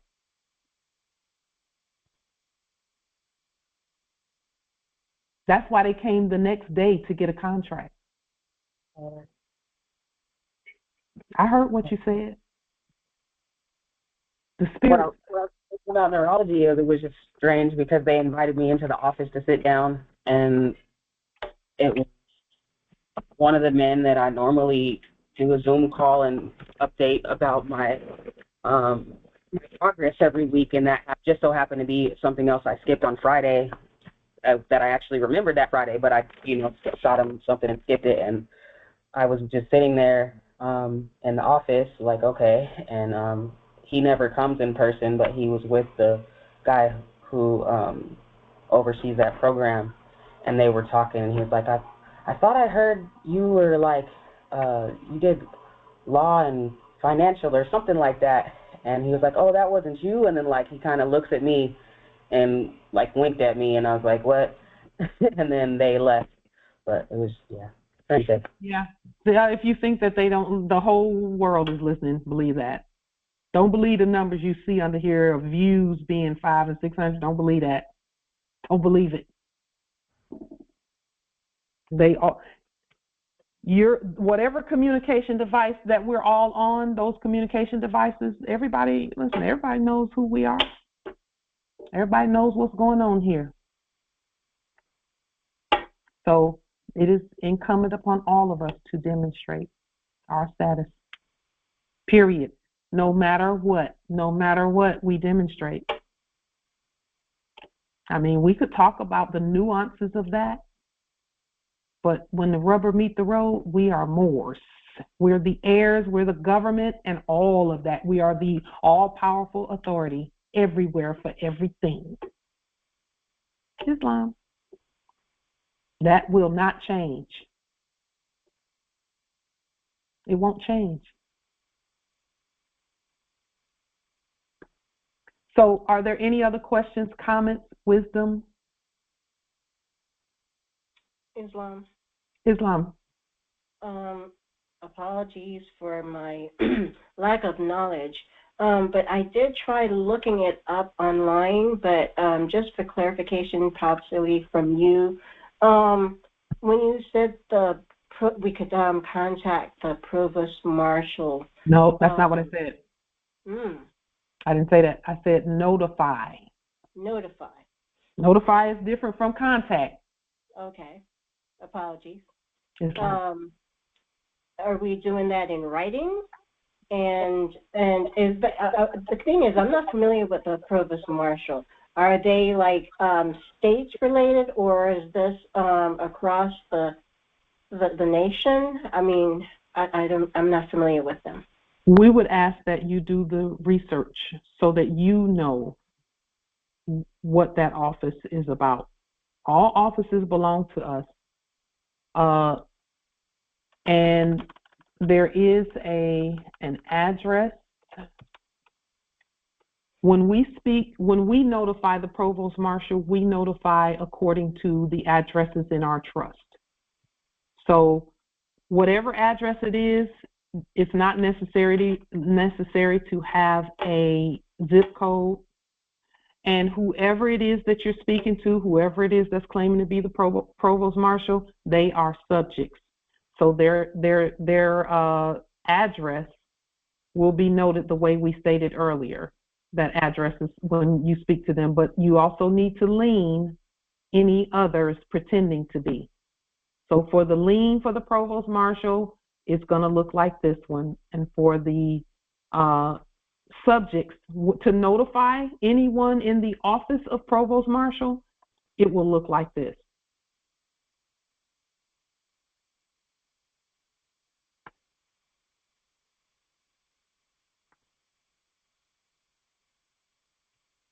So does anyone, just a moment. Let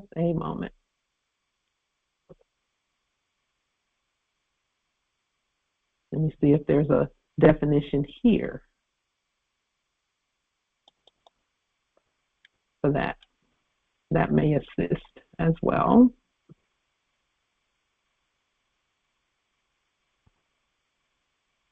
Just a moment.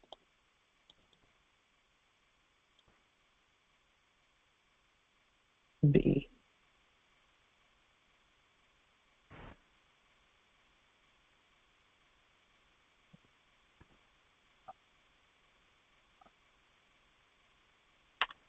Provost Marshal. In English law, an officer of the Royal Navy who had the charge of prisoners taken at sea and sometimes also on land. In military law, the officer acting as the head of the military police of any post, camp, city, or other place in military occupation or district under the reign of martial law. He and his assistants may at any time arrest and detain for trial persons subject to military law committing offenses and may carry into execution any punishments to be inflicted in pursuance of a court martial. So that's what a provost marshal is, except we're not talking to any dead provost marshals. We're talking to the living court that is a provost marshal court. And the purpose of that would be to remove a military or corporate covering, and that's what we do. We remove the covering, and then we notify the provost marshal that that has been done.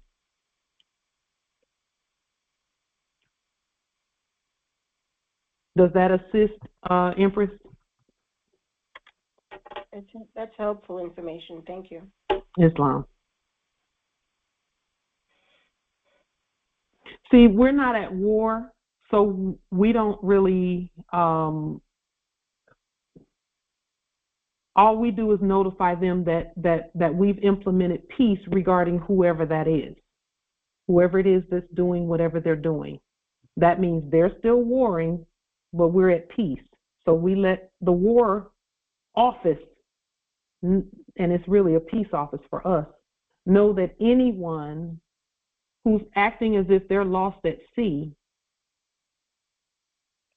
can be, and we do that too, we put them where they're supposed to be, which is back on the land. We redeem them from the corporate tyranny and the tyranny of death. And we state that they are living subjects.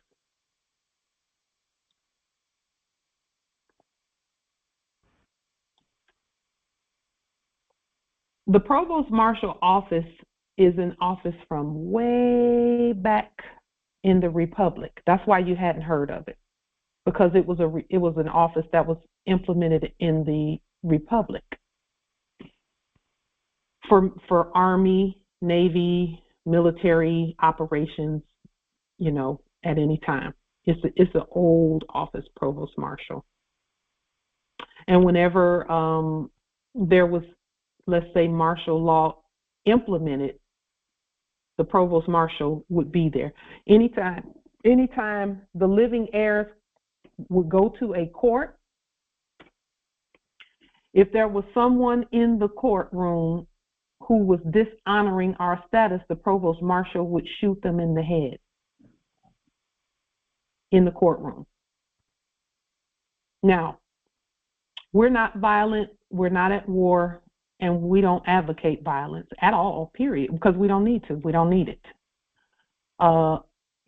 That's why notification is the issue, and not picking up the phone, going, hey, is this the provost marshal? We don't need to talk to them. Just notify them. Okay. Yes, that is the lawful punishment for treason is death. And that's what the provost marshal did back in the day. Is whenever any of the Moors came into a courtroom, if someone lied in court or if someone dishonored the court, they would shoot them in the head at our command. And so, again, that's what notification is about. It's notification. It's nothing other than that. All we're doing is notifying them that our court has already spoken and our court has already terminated their commerce and all of that, and they're in subject status.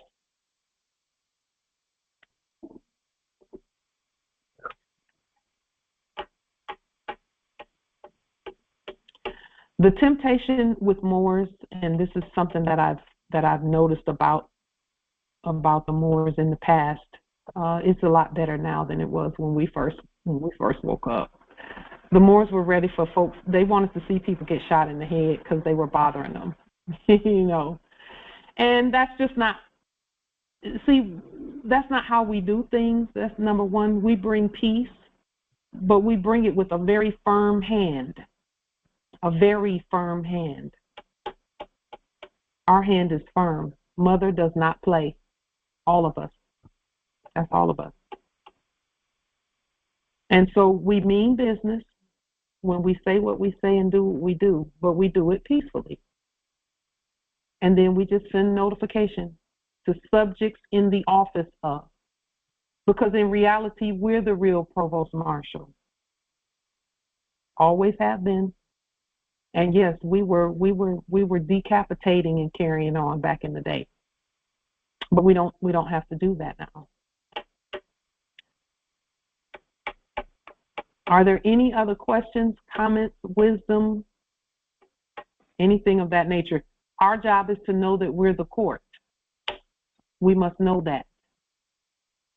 And our tone has changed just a little bit from what we used to be, a little softer about that, but we're out, we can't baby that precept. We must be real about that precept. We must be real about it. And we've always been real. We just we were using the tone that our mother used with us when she was showing us things. But then after a while, we're held accountable for that information. And she didn't care whether we played dumb or not. When it was time to be held accountable, we were held accountable. Because the time of where everything is and where we are, we've gone into 1,000 years of peace. We've moved into peace. We can't continue. We can't war. And war means confusion. War means confusion. So when you hear Moors and they sound confused, that means there's some war energy there somewhere. It means confusion. I'm just going by what the dictionary says.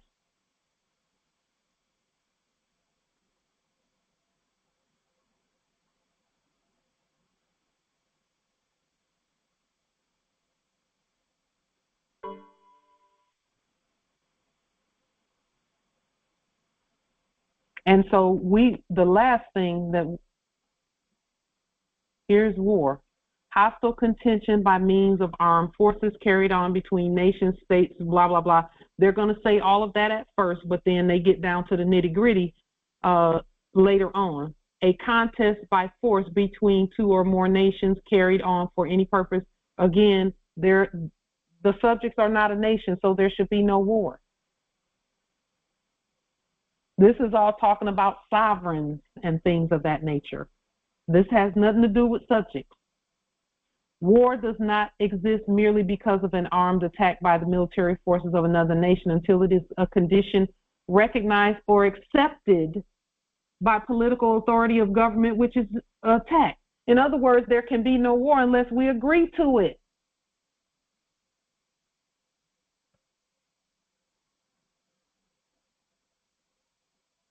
They cannot war against us if we don't agree to that.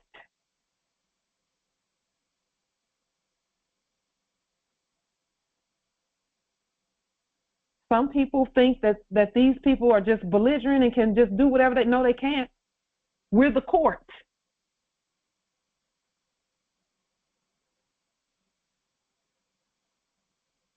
They cannot. They don't have war powers. We didn't give them war powers. Thank you in the chat. They can't even declare war because we told them to be quiet. Now, this is where the trickery comes in at. We told them to be quiet. That means we stopped listening to them. And even though they might be running their mouths, they're not talking to us. They're not talking to us. They're not talking to us. We must note for the record, they were talking to corpses that they created. They created those things, those blacks. They created them. So why would you answer for a black corpse? Why? No, you show your authority. You be the court because you're the sovereign. It says it right here, authorized by the sovereign. This is about war. And we don't authorize no war because we're not confused. We're not confused. We know who we are.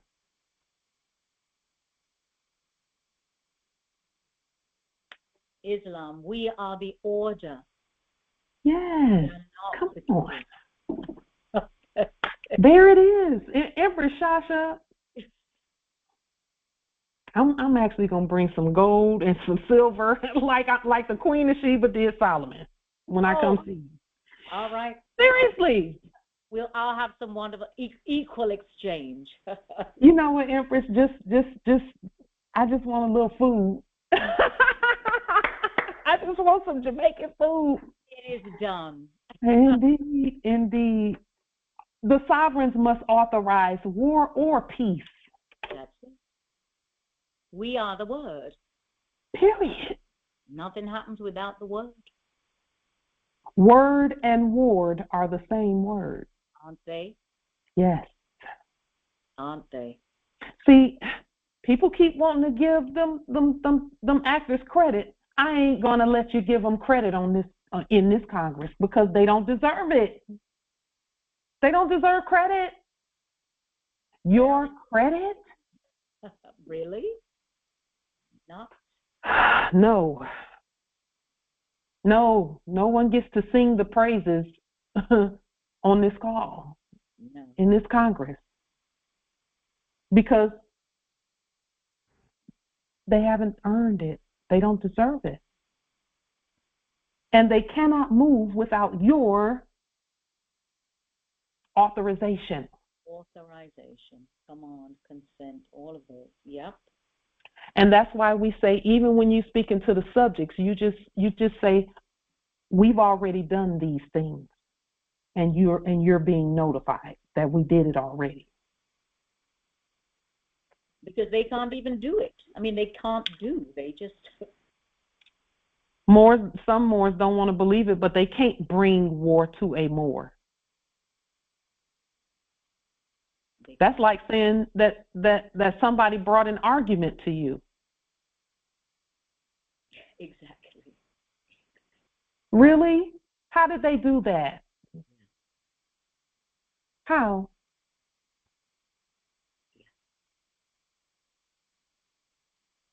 We demonstrate every time that we've demonstrated in the past that when them things pretending to do business as court jesters come in, we don't have to go back and forth with them. We don't have to. Why? It's our estate. That's insanity. That's insanity. And if you think you're going to convince them of anything, that's insanity. So why even bother? That's like going to the zoo trying to convince the monkey that he is civilized and that he should be wearing a suit and he should be going to work every day and coming home and bring home paycheck. No, that's not going to work. Not. When you're talking about dead corpses and frauds. Nope, doesn't work. So with that being stated, we're going to continue the Supreme Authority document. We'll continue working on it, but I just know that the ancestors are doing something here with just us expressing ourselves and talking to one another and just continuing to govern. I know they're doing what they do best with us. They never fail with what they're doing. And we honor that energy. Any other questions, comments, wisdom?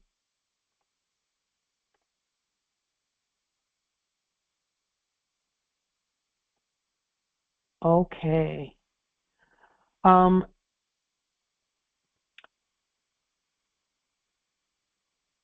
We're here already. We are the promised land. Let's continue to take it, meaning if you could see what I see, I just wish you could see what I see.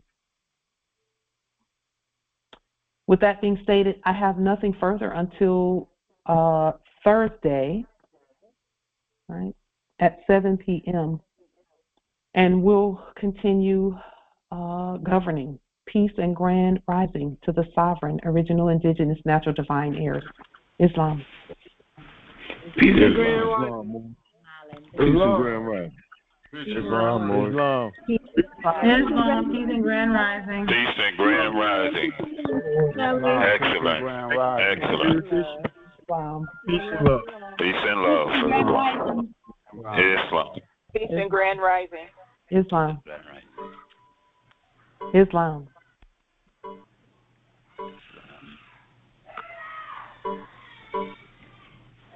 Islam.